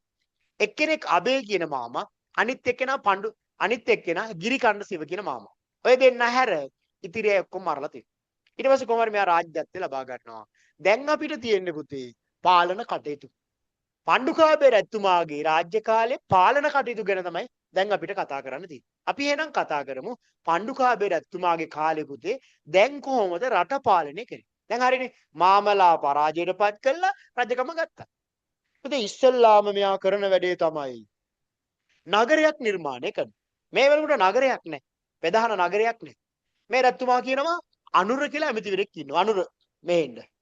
අනුරට කියනවා අනුර ඔයා නගරයක් නිර්මාණය කරන්න ඕනේ. හොඳයි රජතුමනි මම නගරයක් නිර්මාණය කරන්නම්. අනුර අමිතිවරයා පුතේ අනුර කියන නැකති. අනුරාධ කියලා ගමක් තිබ්බා. අනුරාධ කියලා ගමක් තිබ්බා. ඒ ගමේ හදනවා පුතේ නගරයක්. ඒකට කියනවා අනුරාධපුරය කියලා. ඔන්නෝම තමයි අනුරාධපුරේ නගර නිර්මාණය කරා කියන්නේ. වහන්නේ. එහෙනම් ඔයගොල්ලෝ දන්නවා අනුරාධපුරය කියලා නගරයක් නිර්මාණය කරන්නේ පණ්ඩුකාභය රජතුමා. පුතේ එහෙනම් අනුරාධපුර නගරේ පළවෙනි රජතුමා කවුද? සරල ප්‍රශ්නයක්. පණ්ඩුකාභය හැදුවා නම් අනුරාධපුර නගරේ පළවෙනි පාලකයා කවුද? කියන්නේ. පණ්ඩුකාභය රජතුමා. ඔන්න පණ්ඩුකාභය රජතුමා දැන් නගරේ හැදුවා. දැන් අපි එහෙනම් කතා කරමු පුතේ. කොහොමද නගරේ හැදුවේ? විභාගෙට අහයි ප්‍රශ්නයක්. පණ්ඩුකාභය රජතුමා අනුරාධපුර නගරේ ඉදිකර ආකාරය කරුණු පහකින් ලියන්න කියලා. හරි? පණ්ඩුකාභය රජතුමා අනුරාධපුර නගරේ ඉදිකල ආකාරය කරුණු පහකින් ලියන්න කියලා අහයි. ඉස්සෙල්ලම බලමුකෝ නගරේ සැලැස්ම. මේක ඔයාලගේ අච්චුපතේ තියෙනවා. හරි? අච්චුපතේ තියෙන එකම තමයි මාත් මේ දාලම තියෙන්නේ. පේනවද ඔයාලට? හරි මේ තියෙන්නේ අනුරාධපුර නගරය. බලන්න පුතේ. මේ ඔයාලට පේනවද නිල් පාටෙන් ඇඳලා තියෙනවා. පේනවද? මෙතනින් තියෙනවා දුඹුරු පාටෙන් වගේ තව එකකුත් ඇඳලා තියෙනවා. මේ පැත්තෙන් තියෙනවා පුතේ දේවාල. මේ බලන්න. දේවාල ටිකක් තියෙනවා. මේ පැත්තෙන් තියෙනවා සොහොන් ටිකක් තියෙනවා. මේ පැත්තෙන් වැවක් තියෙනවා. මෙතනින් තියෙනවා දොරටු 4ක් තියෙනවා. හරි. දැන් අපි කතා කරමු නගරය කොහොමද පුතේ හැදුවේ කියලා. ඔන්න හොඳට අහගන්න. ඔන්න දැන් මම කටු සටහනක් අඳිනවා. මේ බලාගන්න. මොකද්ද ප්‍රශ්නේ? අනුරාධපුර නගරය කොහොමද පණ්ඩුකාභය රජතුමා හැදුවේ? වාක්‍ය පහක් ලියන්නේ. අන්න පුතේ නගරය. හරි ඊසි. නගරය අඳින්නේ නැහැ. මම ඔයාලට අඳිනවා. මෙන්න නගරේ හදපු ආකාරය. මේ මොකද්ද මේ කතිර? පණ්ඩුකාභය රජතුමා පුතේ නගරයට ඇතුළත් වෙන්න දොරටු හදනවා 4ක්. හරි. නගරයට ඇතුළත් වෙන්න දොරටු කීයද පුතේ? 4යි. ඔන්න දැන් වාක්‍ය පහක් ලියන්න આવොත් මතක තියාගන්න. නගරයට ඇතුළත් වීමට දොරටු කීයක් හදනවද? කියන්න. 4යි. 4යි. නගරයට දොරටු 4ක්. ඔන්න දැන් ඇතුළත් වෙන්න පුළුවන්. එක පාරකින් එනකොට ට්‍රැෆික් එක වැඩි නම් අනිත් පාරෙන් එන්න පුළුවන්. මේ පැත්තේ මෙහෙන් එන්න ඕන එහෙන් එන්න පුළුවන්. ආය අවුලක් නෑ. දොරටු 4යි. පුතේ නගරයට රාත්‍රී කාලයට හොරු වෙන්න පුළුවන්. නගරේ කඩසාප්පු කඩන්න පුළුවන්. නගරයට ආරක්ෂාවක් නැහැ. සතුරු ආක්‍රමණික කණ්ඩායමක් එන්න පුළුවන්. ඒ හින්දා පුතේ නගරයට හදනවා දියාගලක්. මොකක්ද හදන්නේ? දියාගලක්. දියාගලක් කියන්නේ පුතේ මතකේ තියාගන්න. මම මෙහෙම රවුමට වගේ එකක් අඳින්නම්. හරි? දියාගලක් කියලා කියන්නේ ඔයගොල්ලෝ සීගිරි එහෙම ගිහින් තියනවාද? සීගිරි එහෙම ගිහින් තියනවා නම් අඩි 20කටත් වඩා වැඩි පළල. හරි? 20ක් විතර පළල. අඩි 10ක් අඩි 15ක් විතර යට ගැඹුරු කාණුවක් වගේ එකක් කපනවා. ආට තේරෙන්නේ නැහැ මම මේ කාණුවක් කියලා කියන්නේ. ඒකට තමයි කියන්නේ දියාගලක් කියලා කියන්නේ. එහෙනම් සරලව කියන්නේ මොකද්ද? අඩි 15ක් විතර යටයි. අඩි 30ක් විතර පළල හරිද කාණුවක් වගේ තියෙනවා. ඒ කාණුවේ කුණු වතුර දානවද? එන අයට කුණු නාල වරෙන් කියලා නෑ. ඒකට දානවා පුතේ වතුර දාලා කිඹුලු දානවා. දන්නව නේද? කට මෙහෙම හරින කියලා. හරි. ඔන්න තුන කිඹුලු දානවා. කවුරු හරි හොරෙක් හරි අර දොරටුවෙන් එන්නේ නැතුව මම වතුරෙන් පීනලා යනවා කියලා આવොත් කෙලින්ම කන්නේ කවුද? කිඹුලු ටස් ගාලා ගිලිනවා. හරි එහෙනම් ඔන්න කාටවත් මේ දියාගලෙන් ඇතුළත් වෙන්න බෑ. එහෙනම් ආරක්ෂාවට දියාගලක් ඉදි කරා. ලේසියිනේ. ආරක්ෂාවට දියාගලක් ඉදි කරා. ඔන්න වාක්‍ය දෙකයි. නගරයට ඇතුළත් වෙන්න දොරටු 4යි. 4ක් ඉදි කිරීම. ඊළඟට මොකද්ද? නගරයේ ආරක්ෂාවට දියාගලක් ඉදි කිරීම. හරි. දිය අගලක්. හරි. දියාගලක් ඉදි කිරීම. හරි. දියාගලක් ඉදි කරා. පුතේ ඊළඟට මතකේ තියාගන්න නගරේ වතුර ගන්න නාගරිකයන්ට වතුර ගන්න වැවක් හදනවා. හරි. වැවක් හදනවා. නගරයට ජලය ලබා ගන්න වැවක් හදනවා. පුතේ රාජ්‍ය අනුග්‍රහය ඇතිව ලංකාවේ මුලින්ම වැවක් හදන්නේ මේ පණ්ඩුකාභය රැතුමා. ඒ වැවේ නම මොකද්ද පුතේ? නම් දෙකක් තියෙනවා. කියන්න බලන්න. අබේ කියලා වැවක් හදනවා. මොකද්ද වැවේ නම? අබේ වැව. බසවක්කුලව. බසවක්කුලම. හරි බසවක්කුල මම පස්සේ පෙන්නන්නම් ෆොටෝ. බසවක්කුලම රාජ්‍ය අනුග්‍රහය ඇතිව ලංකාවේ ඉදි කරපු පළවෙනි වැව තමයි බසවක්කුලම වැව. ඒකටම තමයි කියන්නේ අබේ වැව කියලා. ඔන්න එහෙනම් බසවක්කුලම හේවත් අබේ වැව නිර්මාණය කරා. ඇයි ඒ? නාගරිකයන්ගේ ජල ප්‍රයෝජනය සඳහා. නගරේ ඉන්න මිනිස්සුන්ට වතුර ඕනි. වතුර ලබා ගන්න තමයි අබේ වැව හේවත් බසවක්කුලම වැව හැදුවේ. එහෙනම් පණ්ඩුකාභය රජතුමා නගරේ ඉදි කර ආකාරය වාක්‍ය 5කින් ලියන්න කිව්වොත් මොනවද ලියන්න තියෙන්නේ දැනට කතා කරපුවා. නගරයට ඇතුළත් වීමට දොරටු 4ක් ඉදි කරා. ඊළඟට නගරයේ ආරක්ෂාවට දියාගලක් ඉදි කිරීම. නගරයට ජලය ලබා ගැනීමට වැවක් ඉදි කරා. වැවක් ඉදි කරා. ඔන්න වාක්‍ය 3ක් කතා ලේසියිනේ. ඊළඟට පුතේ මතකේ තියාගන්න පණ්ඩුකාභය රජතුමා තව ඉදි කරපේවා. නාගරිකයන්ගේ ප්‍රයෝජනය සඳහා රෝහලක් ඉදි කරලා තියෙනවා. නගර මිනිස්සු ලෙඩ වෙනවනේ. ඒ හින්දා ඒගොල්ලොන්ට ප්‍රතිකාර ලබා ගන්න රෝහලක් ඉදි කරලා තියෙනවා. ඔන්න එහෙනම් ඒකත් කරුණක් වශයෙන් මතක තියාගන්න. නාගරිකයන්ගේ ප්‍රතිකාර ලබා ගැනීම සඳහා රෝහලක් ඉදි කරලා තියෙනවා. හරි. රෝහලක් ඉදි කරලා තියෙනවා. හරි. ඊට පස්සේ පුතේ තව තියෙනවා. මේ නගරේ මල සිරුරු තැන්පත් කරන්න සොහොන් භූමි වෙන් කරලා දීලා තියෙනවා. නගරයක් වුණා හැම දෙයක්ම තියෙන බෑ. මිනිස්සු මැරෙනවානේ. මැරුණාගෙන් පස්සේ මේ කිලෝමීටර් 200ක් විතර අරන් යන්නයි මරණයක් නේ. නගරේ මල සිරුරු තැන්පත් කිරීම සඳහා සොහොන් ඉදි කරලා තියෙනවා. එහෙනම් ඔන්න සොහොන් ඉදි කිරීම. මල සිරුරු තැන්පත් කිරීමට සොහොන් ඉදි කිරීම. ඊළඟට පුතේ ආගමික කටයුතු කරගන්න ආගමික ස්ථාන වෙන් කරලා දීලා තියෙනවා. දැන් වාක්‍ය ගොඩක් මම කිව්වා. ආගමික කටයුතු කරගන්න ආගමික ස්ථාන වෙන් කරලා දීලා තියෙනවා. මල සිරුරු තැන්පත් කරන්න සොහොන් ඉදි කරලා තියෙනවා. තව නගරේ පිරිසුදු කරන්න සේවකයෝ පත් කරලා තියෙනවා. මොන දැන් වාක්‍ය ගොඩ. එහෙනම් මට කියන්න මෙන්න මේ ප්‍රශ්න උත්තරයක් දෙන්න පුළුවන් දැන්. පණ්ඩුකාභය රජතුමා නගරේ ඉදි කරපු ආකාරය වාක්‍ය 5ක් ලියන්න කියලා කිව්වා. පුළුවන්. කියන්න බලන්න පුළුවන් අය. හරි. කියන්න බලන්න පුතා. කියන්න. නගරය වඩා නගරයට ඇතුල් වීමට දොරටු 4ක් ඉදි කිරීම. නගරයේ ආරක්ෂාවට දියාගලක් ඉදි කිරීම.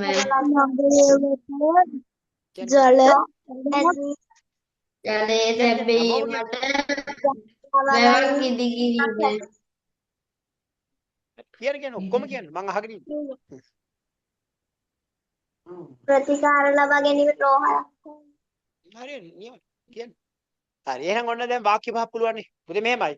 මම පාඩමක් උගන්ලා ඉවරුනාම ඕගොල්ලන්ට කවුරු හරි ගුරුවරයෙක් පේපරයක් ඒ පාඩමෙන් හැදුවොත් ඒක බැරි වුණොත් ඒක ඔයාගේ දුර්වලතාවයකට වඩා මම දකින්නේ මගේ දුර්වලතාවයක් හැටියට. හරිද? ඒ හින්දා මම කැමති නෑ ඒ පාඩමෙන් වෙන ප්‍රශ්නයක් ආවොත් ඒකට ලියා ගන්න බැරි වුණොත් ඒක අවුල්. හැබැයි ඉතින් සිලබස් එකට අනුව එන්නත් ඕනේ. අපිට ඕන නම් මේ පණ්ඩුකාභිකේ තව ගොඩක් දේවල් තියෙනවා. පොතේ දෙයක් එපැනේ. පොතට අදාළ දේවල් ආවොත් ඒක පුළුවන් වෙන්න ඕනේ. ඒකයි මම ඔයාලට මේවා කියන්නේ. මෙතනින් එනවා පුතේ ප්‍රශ්නයක්. පණ්ඩුකාභය රජතුමා නගරේ නිර්මාණය කළ ආකාර වාක්‍ය 5කින් ලියන්නේ. ඒක පුළුවන් නේ. 5ක් නෙමෙයි 6ක් ලියන්නම්කොනේ. නගරේ පිරිසුදු කරන සේවකයෝ 500ක් පත් කරා. මල සිරුරු තැන්පත් කරන්න සොහොන් නිර්මාණය කරනවා. ආගමික කටයුතු කරගන්න ආගමික ස්ථාන වෙන් කරනවා. ආරක්ෂාවට දියාගලක් ඉදි කරනවා. නාගරිකයන්ගේ ප්‍රයෝජන සඳහා රෝහල් ඉදි කරනවා. හරි. ඔය විදිහට ඕගොල්ලන්ට නගරේ ඉදි කරපු ආකාරය මං හිතන්නේ වාක්‍ය 5ක් නෙවෙයි 7-8ක් උනා ලියා ගන්න පුළුවන්. හරිනේ පුතේ. ඊට පස්සේ එහෙනම් ඔන්න අපි දැන් කතා කරා නගරේ නිර්මාණය කරපු ආකාරය. නගරේ පුතේ අලංකාරය සඳහා තව උද්‍යාන පොකුණුත් ඉදි කරලා තියෙනවා. තව අමතර කරුණු. නගරේ අලංකාරය සඳහා උද්‍යාන පොකුණු ආදියත් ඉදි කරලා තියෙනවා. හරි. ඔන්න ඔහම නගරය නිර්මාණය කළා. තව නගරේ මතක තියාගන්න රාජ්‍ය ආයතනත් ඉදි කරලා තියෙනවා. නගරේ රාජ්‍ය ආයතනත් ඉදි කරලා තියෙනවා. අනික පුතේ ඔයාලගේ පොතේ මේක නෑ. රැටත් වැඩ කරලා තිනවා මේ නගරේ. ඈ රැට වැඩ කරලා තිනවා. රැට නගරේ බලා ගන්න තනතුරක්පත් කරලා තිනවා. ඔයාලගේ පොතේ නෑ ඒක. රත්ති රජ්‍යක කියලා. ඒ කියන්නේ රාත්‍රියේ රජතුමා. ඒකට පත් කරලා තියෙන යාගේ මාමා අබේ. පොතේ නෑ. ඒ නිසා ඕන්න. හරි. ඔයා ලියන්න එපා. හරි ඊට පස්සේ පුතේ ඔන්න මේ රජතුමා නගරය නිර්මාණය කළ නවතින්නේ නෑ. නගරයක් පුතේ හැදුවට බෑනේ. ඔක අපිරිසුදු වෙනවනේ. නගරේ පිරිසුදු කරන්නත් ඕනේ. නගරය පිරිසුදු කරන්න පුතේ සේවකයෝ පත් කරලා තියෙනවා. දැන් අපි බලමු නගරය පිරිසුදු කරන්න සේවකයෝ කොච්චරද කියලා. පුතේ නගරය පිරිසුදු කරන්න සේවකයෝ 500යි. අද වර්තමානයේ කොළඹ නගරේවත් පිරිසුදු කරන්න සේවකයෝ 500ක් නැතුව ඇති. හරිද? එහෙනම් ඔන්න නගරය පිරිසුදු කරන්න සේවකයෝ කීයද? 500ක් ඉන්නවා. හරි? නගරය පිරිසුදු කරන්න සේවකයෝ 500යි. ඒකේ වැසිකිලි පිරිසුදු කරන්න සේවකයෝ 22යි. කොහොමද? টয়ලට් හොදන්න 22. හරි? ඔන්න පාඩම් කරගන්න වැසිකිලි පිරිසුදු කරන්න සේවකයෝ කීයද? 22යි. 22ක් ඉන්නවා. එක්කෙනෙක් නිවාඩු ගත්තොත් තව 21ක් ඉන්නවා. දෙන්නෙක් නිවාඩු ගත්තත් තව 20ක් ඉන්නවා. බය වෙන්න දෙයක් නැහැ. වැසිකිලි හැම වෙලේම හොදන්න කට්ටිය ඉන්නවා. හරි නේද? එනවනම් වැසිකිලි පිරිසුදු කරන සේවකයෝ 22ක් ඉඳලා තියෙනවා. පුතේ මලසිරුරු ගෙන යන්න සේවකයෝ 150ක් ඉඳලා තියෙනවා. මලසිරුරු මිනිස්සු මැරුණාගෙන් පස්සේ ඔන්න ප්‍රශ්නයක් නැහැ. මිනි අරන් යන්න සේවකයෝ ඉන්නවා. කීයක්ද? 150ක් ඉන්නවා. හරි 150ක් ඉඳලා තියෙනවා. කියන්නේ හොඳ සුබ සාධන කටයුත්තක් තිබිලා තියෙනවා. මරුණාගෙන් පස්සේ අඬ අඬ ඒ ගෙදර මිනිස්සුන්ට මරණය අරන් යන්න බෑනේ නේ. අරන් යන්න සේවකයෝ ඉඳලා තියෙනවා. එනවන මලසිරු ගෙනියන්න සේවකයෝ 150ක් ඉඳලා තියෙනවා. සොහොන් පිරිසුදු කරන්න සහ මුර කරන්න තව 150ක් ඉඳලා තියෙනවා. මේක පුතේ හිස්තැන් ලියන්න එනවා. පණ්ඩුකාභය රජතුමා වැසිකිලි පිරිසුදු කරන්න සේවකයන් කියලා දෙයි. කීයක් ඉන්නවද? වැසිකිලි පිරිසුදු කරන්න එතකොට හරි ලේසි මේ 150යි 22යි. හරි පොළ වගේද? අල්ලපු ගෙදර කට්ටිය ඔයගොල්ලෝ නෑ. හයියෙන් එහෙම මේ මයික් එහෙම දාලා තිබුත් 150 22යි කියුනේ නේද? ඒවත් තියෙනවනේ. හරි. එහෙනම් පුතේ මතක තියාගන්න වැසිකිලි පිරිසුදු කරන්න සේවකයෝ කීයද? කියන්නේ වැසිකිලි 22යි. පිරිසුදු 22යි. වැසිකිලි පිරිසුදු කරන්න 200ක් පත් කළා හරියන්නේ නැහැ නේද? එතකොට වැසිකිලි තියෙන තැන්වල ඉන්නවා 200ක් විතර වැඩ කරන අය නේද? යන්න හිතෙන්නේ නැහැ බය හිතෙනවා. ඇයි 100ක් විතර වැසිකිලි ඉස්සරහා මිනිස්සු ගොඩක් ඉන්නකොට එහෙම වෙනව නේද? එහෙම හිතෙන්නේ නැද්ද? ඔන්න දැන් ඕගොල්ලෝ টয়ලට් එක යනවා ඉස්කෝලේ. টয়ලට් එක ඉස්සරහා ඉන්නවා 100ක් විතර හිටගෙන. එතකොට ඕගොල්ලෝ බය හිතනවනේ දාපෝ මෙතන කට්ටිය ගොඩයි කියලා. ඒ හින්දා එච්චර සේවකව පත් කළා හරියන්නේ නැහැ. 22ක් ඉන්නවා. අවුලක් නැහැනේ. රාත්‍රී කාලේට කට්ටියක් වැඩ කරනවා නේ. අනික වැසිකිලි එකක් නෙවෙයිනේ තියෙන්නේ. තනින් තන තියෙනවා. එතකොට අවුලක් නැහැ. ගොඩක් සේවකයෝ නැහැ. හරි. ඔන්න එහෙනම් වැසිකිලි පිස්සු කරන්න කීනවා සේවකයෝ කීයක්ද? 22ක් ඉන්නවා. 22. මලසිරු ගෙනියන්න කීයක් ඉන්නවද? 150. 150යි. මලසිරු ගෙනියන්න 150යි. ඊළඟට සොහොන් පිරිසුදු කරන්නයි මුර කරන්නයි. සොහොන් වල ගස් 150. හැදෙනවා කැලෑ හැදෙනවා. ඒකටත් ඉන්නවා 150. ඕක එනවා හිස්තැන් පුරවන්න. අන්න එනම් පාඩම් කරගන්න. 22යි 150යි 150යි. හරි ලේසි ඈ. 150ව දෙකක් තියෙනවා 22ව එකක් තියෙනවා. හරිම ලේසි. ඔන්න ඔය විදිහට පුතේ දැන් නගරය නිර්මාණය කරලා තියෙනවා. ඒ ටික එහෙනම් බලා ගන්න. ඒතර මේකේ මොනවද බලා ගන්න තියෙන්නේ? නගරය පිරිසුදු කරන සේවකයෝ පත් කරපු ආකාරය. නගරය පිරිසුදු කරන සේවකයෝ 500යි. වැසිකිලි වලට 22යි. සොහොන් මිනි අරන් යන 150යි.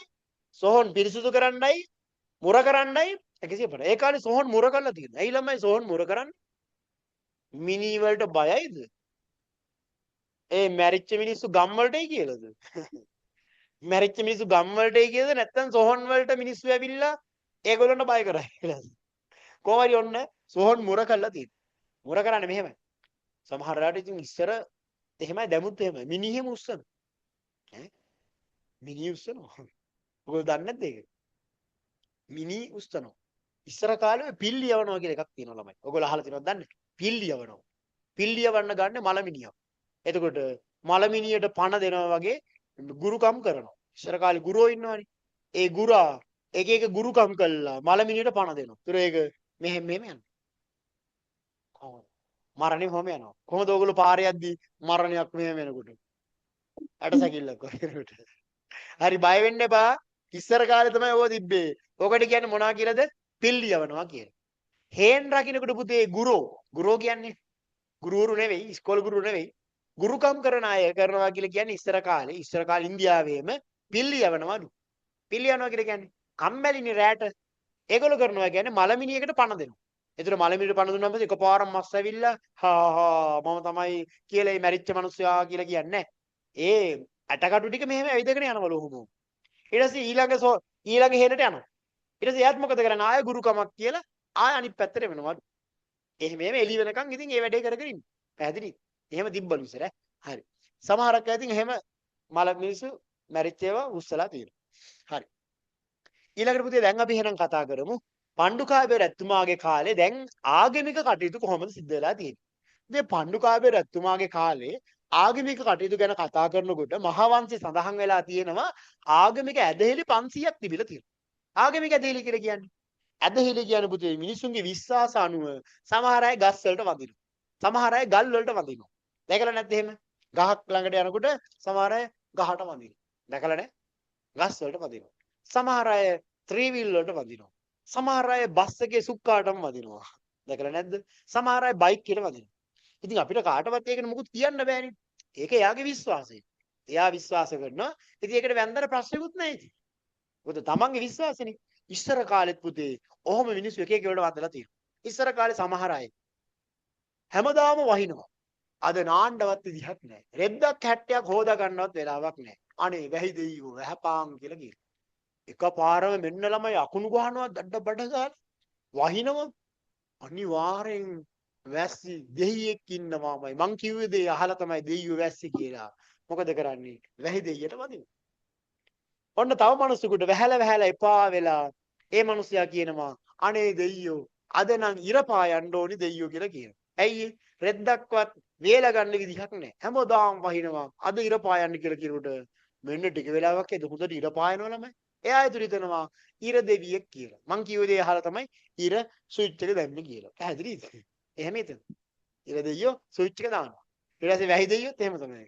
සමහර අය කිව්ව ගම දොඩ බඩ ගාලා වහිනකොට හිතනවා ස්විච් එක දාලා කියලා. අර මෝටරේ දාන්නේ. ඒ වගේ තමයි. ස්විච් එක දාම වැඩ කරනවා.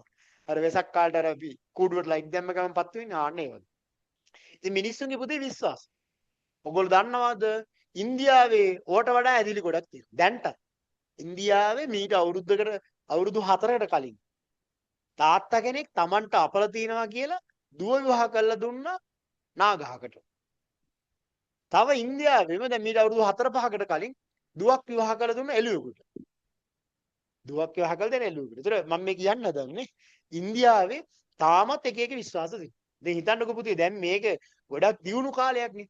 දියුණු කාලයකත් ඔහොම වුණා නම් ඉස්සර කාලේ ඇදහිලියා විශ්වාස ගොඩාක් තියෙන්නේ නැතිනේ. හරි. ඇදහිලි දැන් වාට මොකද්ද කියලා තේරෙනවනේ. මිනිසුන්ගේ විශ්වාසය මත ගොඩනැගෙන දේවල්. හරි. හිතන්නකෝ මෙහෙම කැලේට යනවා. ඔන්න එනවා කොටියෙක්. කොටියෙක් කියලා වුණා කවුරුත් බේරගන්න නැහැ. පන්න බේරගෙන දුවනවා. ගහක් තියෙනවා ගහ උඩට නගිනවා. කොටියට ඉතින් වැඩි ගස් නගින්න බෑ කියලා කොටිය ඉතින් කෙල හලාගෙන පැයක් විතර ඉන්නවා. ආපහු මේ මිනිස්සු බහින්නෙත් නැහැ. ඊට පස්සේ කොටිය කල්පනා කරනවා ආපහු මේකගේ ඇටකඩ ගොඩක් තියෙන කණ්ඩත් බෑ කියලා යන්න යනවා. අර මිනිස්සයා තවත් පැය දෙක තුනක් ඉඳලා බයෙන් ජීවිතේ බේරගෙන ගෙදරට යනවා. ගෙදරට කියලා කල්පනා කරනවා කවුරුත් මාව බේරගත්තෙත් නැහැ. අර ගහේ අනිවාර්යෙන් දෙවියෙක් ඉන්නේ නැති කියලා පළතුරු වට්ටියක් හදාගෙන ගෙනල්ලා තියෙනවා. ඊළඟ දවසෙත් යනවා බලන්න. පළවෙනි දවසේ මම බේරගත්තා. අදත් යනවා බලන්න කියලා යනකොට මෙන්න පළතුරු වට්ටියේ ගෙඩි ටික නැහැ. කවුරු හරි කාලා ගිහිල්ලා. අනිවාර්යෙන් දෙවියෙක් තමයි කාලා තියෙන්නේ කියලා. හැමදාම එයා මොකද්ද කරන්නේ? ඒ ගහට වදිනවා. පැහැදිලිද? ඔහොම එක එක ඇදහිලියා විශ්වාස ඇවිල්ලා තියෙනවා. ඉතින් පණ්ඩුකාභයගේ කාලේ පුතේ එහෙම ඇදහිලි කීයක් තිබිලා තියෙනවද? 500ක් තිබ්බා කියලා මහාවංශ කියනවා. හරි දැන් අපිට එච්චර ගොඩක් ඕනේ අපි බලමු පණ්ඩුකාභය රජතුමාගේ කාලේ ආගමික කටයුතු කොහොමද? පුතේ පණ්ඩුකාභය රජතුමා හැම ආගමකටම එක වගේ සලකලා තියෙනවා. අපි දැන් බලමු එහෙම සලකපු බවට සාධක මොනවාද? පණ්ඩුකාභය රජතුමා පුතේ හැම ආගමකට සැලකුවා කියලා කිව්වනේ. මේ බලන්නකෝ. පණ්ඩුකාභය රජතුමා කම්මල් වැඩ කරන අයකි. දෙවියා තමයි කම්මාර දෙවියෝ. ඔන්න බලන්නකෝ මරු නම ලේසිනේ. කම්මල් කරුවන්ගේ දෙවියගේ නම මොකක්ද? කම්මාර දේව. කම්මාර දේවට වෙනම දේවාලයක් හදලා දීලා තියෙනවා. හරි ලේසි. කම්මල් කරුවන්ගේ දෙවියා කවුද? කම්මාර දේව. කම්මාර දෙවියන් වෙනුවෙන් වෙනම දෙවලක් හදලා දීලා තියෙනවා නගරේ. හරිනේ. ඒතරොන්න කම්මල් කරුවන්ට වෙනමම දේවාල හදලා දීලා තියෙනවා. වැඩි ජනතාවගේ දෙවියන් වෙනුවෙන් පුතේ නගරේ බටහිර දොරටු අසල දේවාලයක් හදලා දීලා තියෙනවා. කවුද ළමයි වැඩි ජනතාවගේ දෙවියා?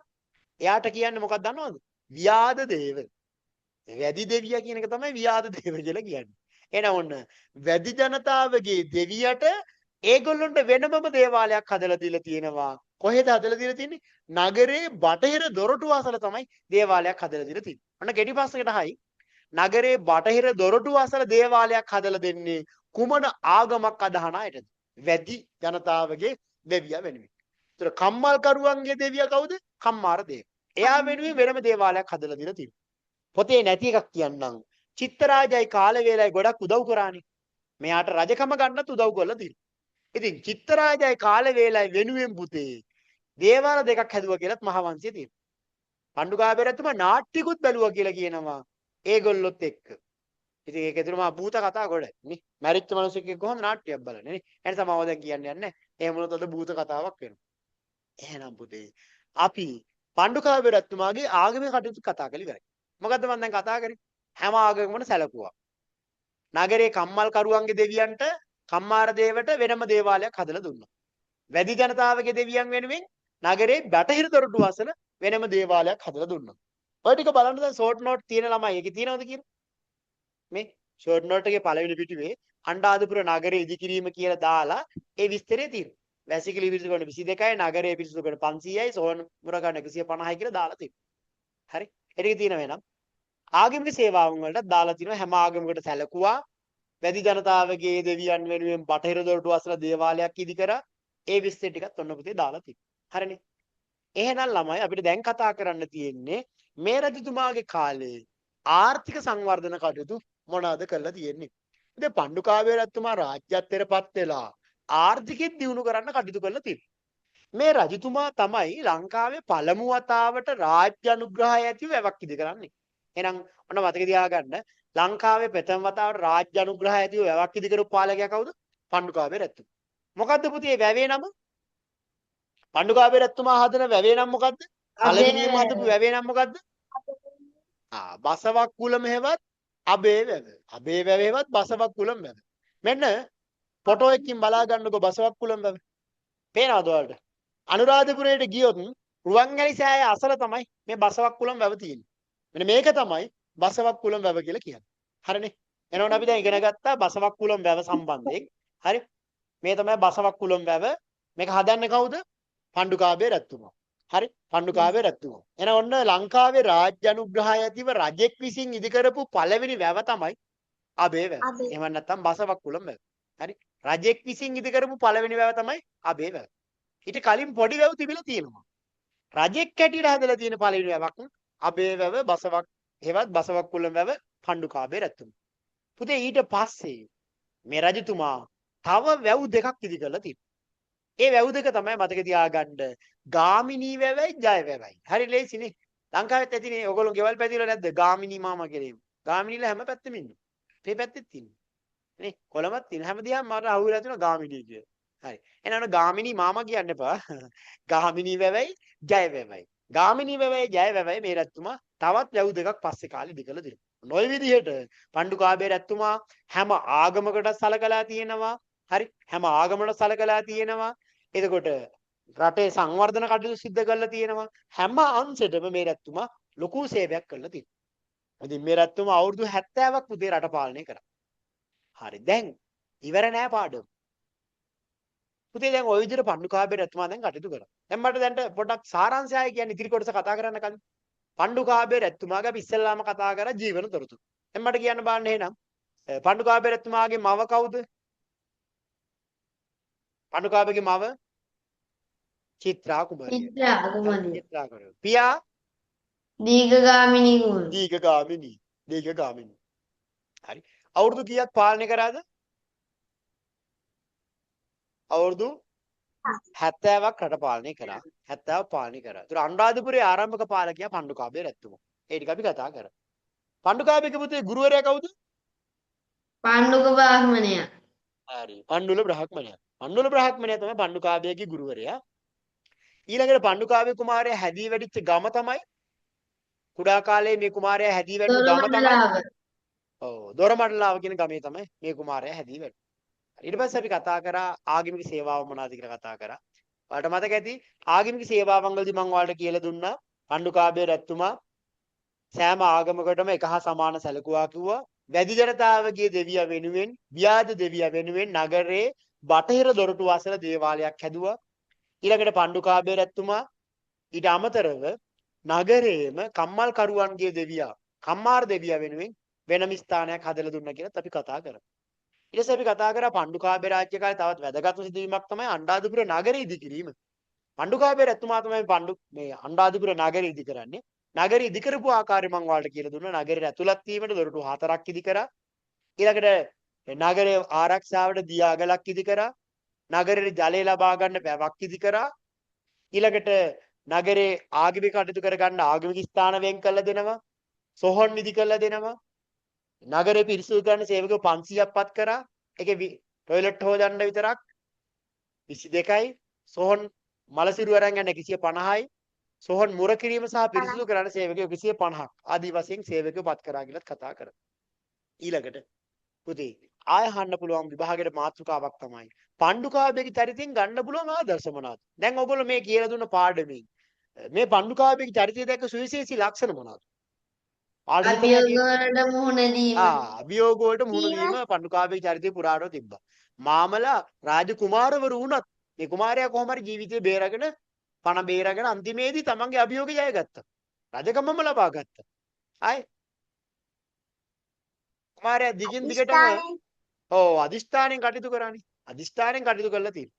තමන්ගේ අරමුණ ජයගත්තා. එහෙනම් අදිෂ්ඨානය අභියෝග වලට මුහුණ දීම තව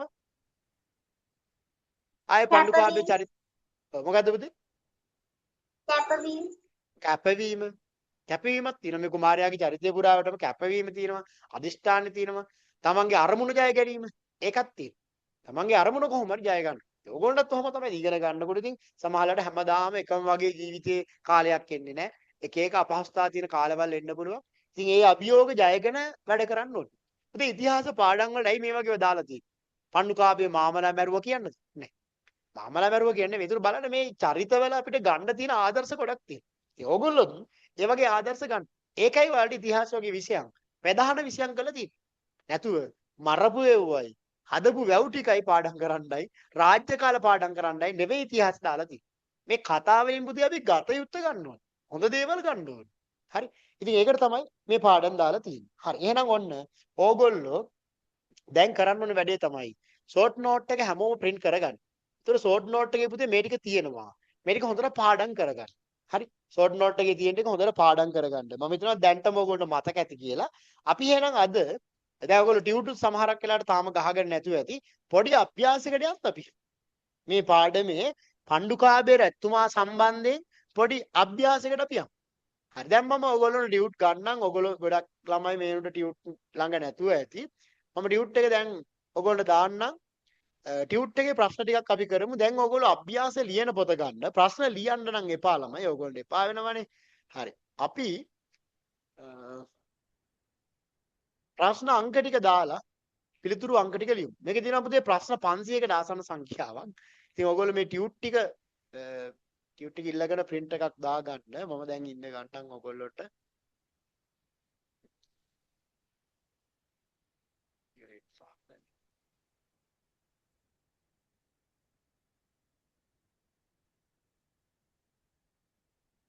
හරි මෙන්න ආව ටියුට් එක. මෙන්න ඔයාලට පේනවා ඇති මේ ටියුට් එක print එකක් දාගන්න. මේ තියෙන්නේ එක්ටම් ගේ. මේ විස්තර පොඩ්ඩක් කියවන්න පුතේ. හරි. මේක පිටු 3ක් තියෙනවා. මේ ටික පොඩ්ඩක් කියව ගන්න. ඊට පස්සේ තියෙනවා අභ්‍යාස අංක 1. අපි එහෙනම් ප්‍රශ්න අංකේ දාලා මේ පිළිතුරු ටික ලියමුද අද? හරි. ඔයගොල්ලෝ ලියන්නකො පුතේ අද ටියුට් එක ළඟ නැතුව ඇතිනේ. ටියුට් එක තියෙනවා නම් ටියුට් එකේම ලියන්න. ප්‍රශ්න අංකේ දාලා හරි. ප්‍රශ්න අංකේ දාලා ඔයගොල්ලෝ ලියා ගන්න අභ්‍යාස අංක 1 කියලා ලියන්න. අභ්‍යාස අංක 1 කියලා දාලා අභ්‍යාසාංක 1 කියලා දාලා ප්‍රශ්නාංක 1 දාන්න. ප්‍රශ්න ලියන්න එපා. ඊට පස්සේ උත්තර විතරක් ලියන්න. ප්‍රශ්නාංකේ දාලා පිළිතුරු විතරක් ලියන්න. දැන් අභ්‍යාසාංක 1 කියලා ලියලා ඒ යටතේ 1 කියලා ලියන්න. ඊට පස්සේ එකේ මව පියා කියලා විතරක් දාලා උත්තර ලියන්න. ප්‍රශ්න ලියන්න එපා. චිත්‍රා කුමරිගේ මව්පියන්ගේ නම් කියලා ලියන්න එපා. හරි. අපි ප්‍රශ්න එකෙන් එකට සාකච්ඡා කරගෙන යන්. ඔයගොල්ලෝ පුළුවන් ඒවා ලියන්න. ලියන්න ඕන අභ්‍යාසාංක 1 කියලා. ඊට පස්සේ එකේ ප්‍රශ්නාංක 1 දාන්න. 1 කියලා දාලා ඒකට මව පියා කියලා දාලා උත්තර ටික ලියන්න. හරි. පේනවනේ පුදුමේ. මේ අකුරු ප්‍රමාණය ඇද්ද? වැඩක් ලොක් කරන්න ඕන නම් පුළුවන්. ඇද්ද? මේ ගාන නැතිනේ. අභ්‍යාසාංක 1 දාන්න. ටියුට් එක print එකක් දාගන්න ටක් ගාලා. හරි මේ ප්‍රශ්න ටික කරමු අපි. එතකොට ගැටලුවක් වෙන්නේ නැහැ. මේක උම්මාට පිටියර නම මේ කෙසේද? හරි. අංක 1 කියලා දාලා එකේ මව කියලා දාන්න. මව කියලා දාලා මවගේ නම ලියන්න. පියා කියලා දාලා පියාගේ නම ලියන්න. ප්‍රශ්න ලියන්න එපා. ඉතිරි ඒ වගේ මොනවල් ලියන්න එපා. ප්‍රශ්නාංකේ විතරක් දාලා උත්තරේ ලියන්න. එකට ප්‍රශ්න දෙකක් තියෙන නිසා ඒ දෙක ලියන්න. පුතේ මට අපි එක පොඩ්ඩක් කතා කරමු. මට එක කියන්න බලන්න. නැවන අභ්‍යාසාංක 1 කියලා දාන්න. ඊට පස්සේ ප්‍රශ්නාංක 1 අභ්‍යාසාංක 1 කියලා උඩින් ලියලා ප්‍රශ්නාංක අභ්‍යාස 1 පළවෙනි ප්‍රශ්නය. ඒකේ තියෙනවා චිත්‍රා කුමරිගේ මව්පියන්ගේ නම. චිත්‍රා කුමරිගේ මවගේ නම මොකද්ද? චිත්‍රාගේ අම්මගේ නම මම ඉස්සෙල්ලා කිව්වා. කවුද පුතේ? චිත්‍රාගේ අම්මගේ නම උම්මා උම්මාද නෑ. උම්මාද චිත්‍රා තමයි මේ චිත්‍රා. මේ ඉතින් චිත්‍රා කුමරිය කියන්නේ උම්මාද චිත්‍රා කියන එකනේ. එයාගේ අම්මගේ නම තමයි බද්ද කච්චාය නම. ඔන්න ලියලා තියාගන්න. බද්ද කච්චාය නම. පුතේ ටියුට් එක අරන් මේක පොඩ්ඩක් කියව ගන්න. මේ මෙතන මම දාලා තියෙන්නේ. මේ බලන්න. විස්තර ටිකක් දාලා තියෙනවා. ටික කියව ගන්න. ඒකේ ඔක්කොම ටික තියෙනවා. දැන් ඕගොල්ලෝ එක කියව ගන්න බැරුණා ටියුට් එක නැති නිසා කමක් නැහැ. මේකේ ලියන්න බද්ද කච්චාය නම. අම්මගේ නම තමයි බද්ද කච්චාය නම. එහෙනම් තාත්තගේ නම තමයි පඬුවාස දේව. නැත්තම් පඬුවස් දේව. හරි. පඬුවාස දේව. පියාගේ නම පඬුවාස දේව. පඬුවස් දේව කියලා කියන්නේ යාට. පඬුවාස දේව.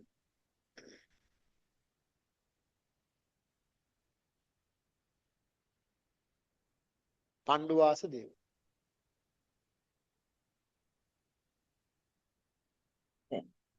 හරිනේ. හරි පුතේ දැන් ඊළඟ ප්‍රශ්න වලට ලියන්න පුළුවන්. චිත්‍රා කුමරු උම්මාද චිත්‍රායන් නම ලැබුවේ කෙසේද කියලා තියෙනවා. ඒකට මම උත්තරේ කියන්නම් ඕගොල්ලෝ. කෙටියෙන් ලියා ගන්න 2 කියලා දාලා. ඇය දුටු අය උන්මාදයට පත් කළ නිසා. ඇය දුටු අය උන්මාදයට පත් කළ නිසා. ඇය දුටු අය උන්මාදයට පත් කළ නිසා. හරි. ඇය දුටු අය උන්මාදයට පත් කළ නිසා.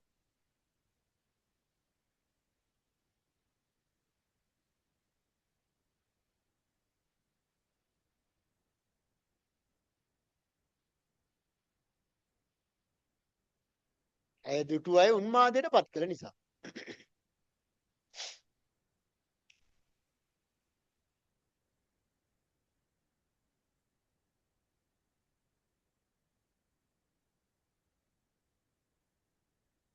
ඇය දුටු අය උන්මාදයට පත් කළ නිසා. හරි. උන්මාද චිත්‍රා කුමරිය එක්ටම්ගේක සිරකර තැබීමට ඇගේ සහෝදරයන් කටයුතු කළේ කුමක් නිසාද කියලා අහලා තියෙනවා. ඒකත් ලියා ගන්න මම කියන්නම්. ඇයට දරුවෙක් ලැබීම වළක්වා ගැනීමට. ඇයට දරුවෙක් ලැබීම වළක්වා ගැනීමට. ඇයට දරුවෙක් ලැබීම වළක්වා ගැනීමට.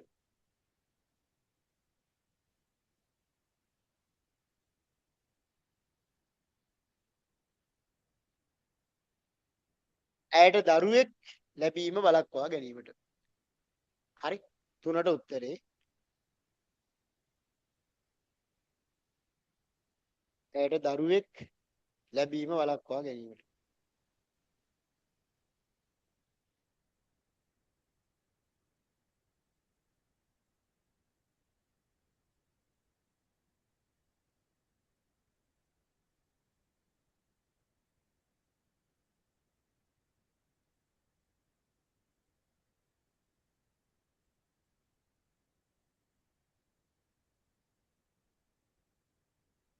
හරි. ඉතින් එක්ටම් ගයක් යනු කුමක්ද කියලා අහලා තියෙනවා. ඒකට දාන්න එක් කණුවක් මත ඉදිකළ නිවසක් කියලා. එක් කණුවක් මත ඉදිකළ නිවසක්.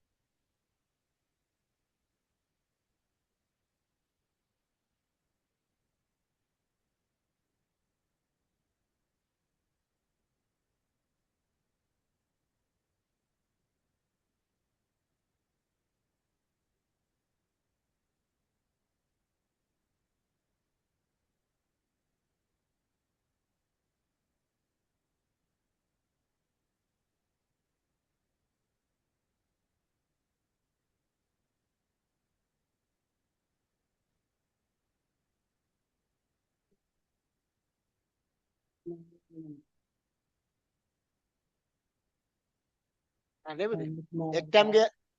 එක්ටම් ගයක් කියලා කියන්නේ එක් කණුවක් මත ඉදිකළ නිවසක්. බාණ්ඩලන පහ චිත්‍රා කුමරිය සමග රහස් සම්බන්ධතාවයක් ඇති කරගත්ත රාජකුමාරයා තමයි දීඝගාමිනී. පහට උත්තරේ දීඝගාමිනී.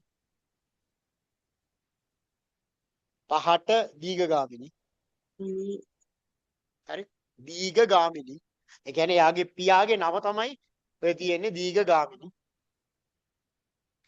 ෂෝට් නෝට් එක print කරගන්න. ඒතර ඔය නම අහුවෙනවා. කොමෙන්ට් එකේ තියෙනවා. හරි. දීඝගාමිනී.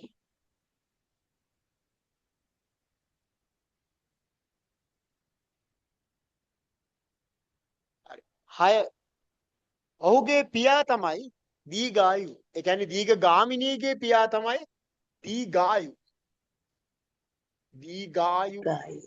හරි. දීඝායු. හරියට ලියා ගන්න පුතේ. මම ලිව්වා මෙන්න බෝඩ් එකේ දීඝායු. මාප්‍රාණ ගයන්න තියෙන්නේ දීඝායු.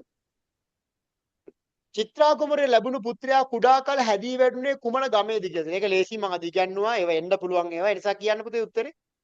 හතට උත්තරේ මොකද්ද? දොරමඩලාව. දොරමඩලාව. මඩලම් ඒක ලේසි. දොරමඩලාව. හරි එන්න නැතිව මම ඔයාලට කියලා දෙනවා. දැන් මේවා එන්න විභාගෙට. අමතර දැනුමට. දොරමඩලාව. පුළුවන් ලියන්නනේ. දොරමඩලාව. දොරමඩලාව. දොරමඩලාව. හරි. දොරමඩලාව. පුතේ ඊළඟට බලන්න 8 පණ්ඩුකාභය කුමරුගේ ගුරුවරයා කවුද කියලා අහලා තියෙනවා. ඒකත් අපි ඉගෙන ගත්තා. කියන්න බලන්න. පණ්ඩුකාභයගේ ගුරුවරයා පඬුවාස්සේ. පන්දුල බ්‍රහ්මණය පඬුර වාහමනය. පණ්ඩුල බ්‍රහ්මණයා. හරි. පණ්ඩුල බ්‍රහ්මණයා කියලා ලියන්න. බ්‍රහ්මණයා. පණ්ඩුල බ්‍රහ්මණයා. පණ්ඩුල බ්‍රහ්මණයා. පණ්ඩුල බ්‍රහ්මණයාගේ පුතා තමයි චන්ද්‍ර කුමාරයා කියලා කියන්නේ. එහෙනම් දැන් මේකට උත්තරේ කියන්න මට. චන්ද්‍ර කුමාරයා කියන්නේ කවුද? චන්ද්‍ර කුමාරයා කියන්නේ පණ්ඩුලගේ පුතා. ඒ කියන්නේ මේ පණ්ඩුල බ්‍රහ්මණයාගේ පුතා තමයි චන්ද්‍ර කුමාරයා කියලා කියන්නේ. එහෙනම් චන්ද්‍ර කුමරු කාගේ කවුද කියනකොට පණ්ඩුල බ්‍රහ්මණයාගේ පුතා කියලා ආයෙ මෙතන ලියන්න. නමයට ලියන්න ඕගොල්ලෝ පණ්ඩුල බ්‍රහ්මණයාගේ පුතා කියලා. හරි.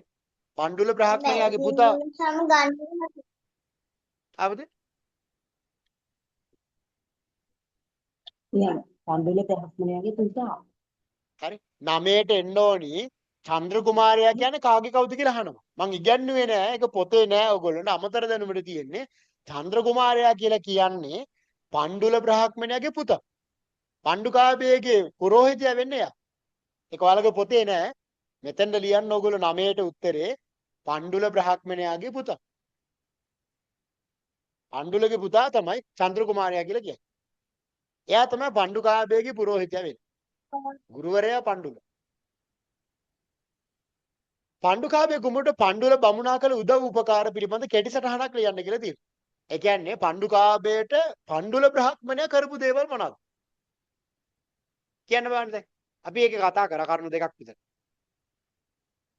සේනාව සංවිධානය කරගන්න උදව් කරා. ඔන්න කරුණු වශයෙන් ලියන්න. සේනාව සංවිධානය කරගන්න උදව් කරා. සේනාව සංවිධානය කරගන්න උදව් කරා. ලියන්න පුළුවන් නේ? සේනාව සංවිධානය කරගන්න උදව් කරා. එක එකක්. තව සේනාව සංවිධානය කරන්න උදව් කරා. යුද්ධ කටයුතු සඳහා මුදල් ආධාර ලබා දුන්නා. කහවණු 500ක් දුන්නානේ. ඕන්න ලියන්න කහවණු 500ක් ලබා දීම.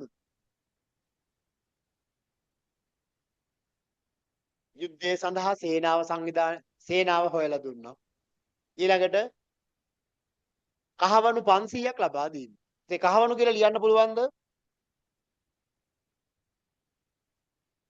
නැත්තම් යුද කටයුතු සඳහා මුදල් ලබා දීම. යුද කටයුතු සඳහා මුදල් ලබා දීම. මුදල් ලබා දීම.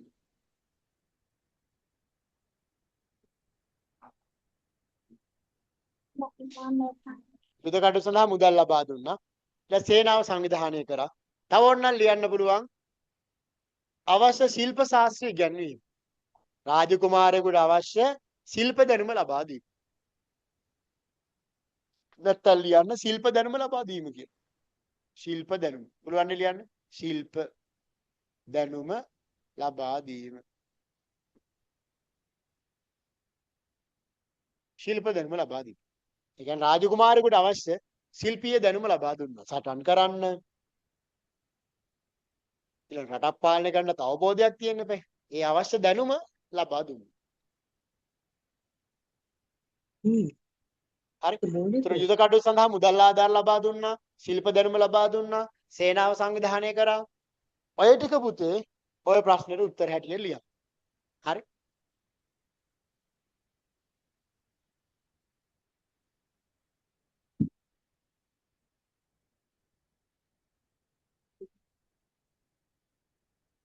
හරි. ඉවරයි. එහෙනම් ඔන්න අද දවසේ අපි අභ්‍යාසාංක 1 ඉවර කරා. මේකේ තව ප්‍රශ්න ගොඩක් තියෙනවා. මේ ටියුට් එක ඔයගොල්ලෝ print එකක් දාගන්න ඊළඟට. මේ අභ්‍යාසාංක 2 තියෙනවා. මේ ඔය ලියන්න දෙයක් නැහැ මේ. ඉරි ගහන්න තියෙනවා. හරි වැරදි දාන්න තියෙනවා. ප්‍රශ්න ගොඩක් තියෙනවා. ඒතර ඔයගොල්ලෝ මේ ටික කරා කියන්න පුතේ ලංකාවේ ඕනම පේපරයක් හදන ගුරුවරයෙක්ගේ ප්‍රශ්නයකට ලියා ගන්න පුළුවන්. හරි. එහෙම තමයි මේවා හදලා තියෙන්නේ. එහෙම වෙන්න එපා නේ. හරි. ඉතින් ඔයගොල්ලෝ ප්‍රශ්න ලියන්න ඕනේ නැහැ. ටියුට් එක print එකක් දාගන්න. එතකොට වැඩේ ලේසි. හරි. ඉතින් ඔන්න අපි එහෙනම් පණ්ඩුකාභය රැතුමා ගැන අද කතා කරා. අභ්‍යාස ඉස්සරහට අපි වෙනම කරමු ආයේ. හරි. අද දවසේම ඔක්කොම කරන්න ඕනේ නැහැ. ඒතකොට අදම අමතක වුණා ගියාගෙන් පස්සේ අවුල්නේ. අපි ඉස්සරහට පණ්ඩුකාභය රැතුමාගේ ඊළඟ ප්‍රශ්නෙ කරමු. අපි ඊළඟ දවසේ කතා කරමු. ඊළඟ රැතුමා සම්බන්ධයෙන් කතා කරමු. එහෙම අපි ටික ටික කරමු. හැබැයි ගෙදරින්දමුත් ඕක බලන්න. දැන් අද කියලා දුන්න ටික සාරාංශය ෂෝට් නෝට් එක අරන් ආයෙ බලන්න. පරණ පාඩමුත් බලන්න. ඊට පස්සේ අපි කරන්නේ මේ පාඩම් ටික ඉවර කළා මාතෘකා 7ක් තියෙනවා 7ම ඉවර කළා ඔයගොල්ලන්ට නැවත රිවිෂන් එකත් එක්ක පේපර් ක්ලාස් එක පටන් ගන්න. පුතේ අපිට මාස 3යි ගාණක් තව තියෙනවා වාර විභාගේ ආයෙනවා. අගෝස්තු දැන් යන්නේ සැප්තැම්බර් ඔක්තෝබර් නොවැම්බර් මැද ආයෙ විභාග ඉස්කෝලේ. නොවැම්බර් අග ඉස්කෝලේ නිමාඩුත් දෙනවා. දැන් මතක තියාගන්න කාලයකින් ටට්ටක් ගාලා ගෙවිල යනවා. ආයෙ අපිට එහෙම නිදහස් ඉන්න කාලයක් නැහැ. ඒ නිසා ඉක්මනින් පාඩම් ටික ඉවර කරනවා. ඒ ගැන බයක් ඇති කරගන්න එපා. ඊට පස්සේ අපි පේපර් ටිකක් සාකච්ඡා කරලා අවශ්‍ය දැනුම හදාගමු. කොහොම වුණත් ඔයගොල්ලන්ට උගන්වපු පාඩම් ටික ආයෙ බලන්න. මම කොහොම හරි ඔයගොල්ලෝ ලකුණු 75න් එහා අනිවාර්යෙන් හැමදාම තියාගන්නවා. නැත්නම් ඉතින් පන්ති කළ වැඩකුත් නැහැ. ඕගොල්ලෝ ඇවිල්ලා වැඩකුත් නැහැ නේ. හරි. ඉතින් පාඩම් කරන්න බෑ ගෙදරින් නමුත් උගන්වපු දේවල් අමතක කරගන්න නැතුව ආයෙ බලන්න ෂෝට් නෝට් එහෙම නැති කරන්න එපා. ක්ලියර් බෑග් එකක් වගේ අරන් ගෙදර තිබ්බක් කමන්නේ දාලා තියන්න. තව ගෙදර ඔයගොල්ලෝගේ නංගිලා මල්ලා හැවිටියොත් සමහරව අරන් යනවා. මගෙත් එහෙම තමයි. අපේ ගෙදරත් මේවා තිබ්බට තියෙන්නේ නැහැ සමහරවිට. හරිද? අපේ ගෙදරත් එහෙම ඉන්නවා එක්කෙනෙක්. ඔක්කොම අරන් යනවා. ඒ නිසා ඕවා හොයන්න වෙනවා. මමත් වෙනමම ලයිබ්‍රරියක් වශයෙන් තියා ඉන්නේ ඒත් අරන් යනවා. හරි? එහෙනම් ඔයගොල්ලෝ ගෙදර ඉන්නකොට ඔවා මේ වෙනම තියාගන්න. ක්ලියර් බෑග් එකක් වගේ අරන් ඉතිහාසයට අදාළ ටික දාලා තියන්න. නැතුව පස්සේ කාටවත් බැලලා හරියන්නේ නැහැ. මගේ මේ ටියුට් එක නැහැ අර ටියුට් එක නැහැ කියලා නේ. එහෙනම් අපි පිළිවෙලට අරන් තියාගන්නවා. පිළිවෙලට තිබ්බත් ගන්නවා. ඒක වෙනම එකක්. ඒ වුණාට ඉතින් පරිස්සම් කරලා තියාගන්න. හැබැයි වහලා තියාගන්න එපා. පාඩම් කරන්න. පාඩම් කරන්න. හැම වෙලේම පුතේ මතක තියාගන්න සතියේකට උගන්වපු දේවල් පැය දෙකක්වත් පාඩම් කරන්න ගෙදරින්. මම ඔයාලට කියන්නේ මේවා කරන්න කියලා. කරපු දේවල් ටික නැවත නැවත බලන්න. එතකොට මේවා ඔළුවට ආයෙත්. හරි. එහෙනම් අද දවසේ මම පන්ති අවසන් කරන්න. අපි ඊළඟ දවසේ ආයෙ හම්බ වෙමු. එහෙනම් අද දවසේ පන්ති අවසන් කරන්න පුතේ. සුබ රාත්‍රියක්. ආයිබෝන්.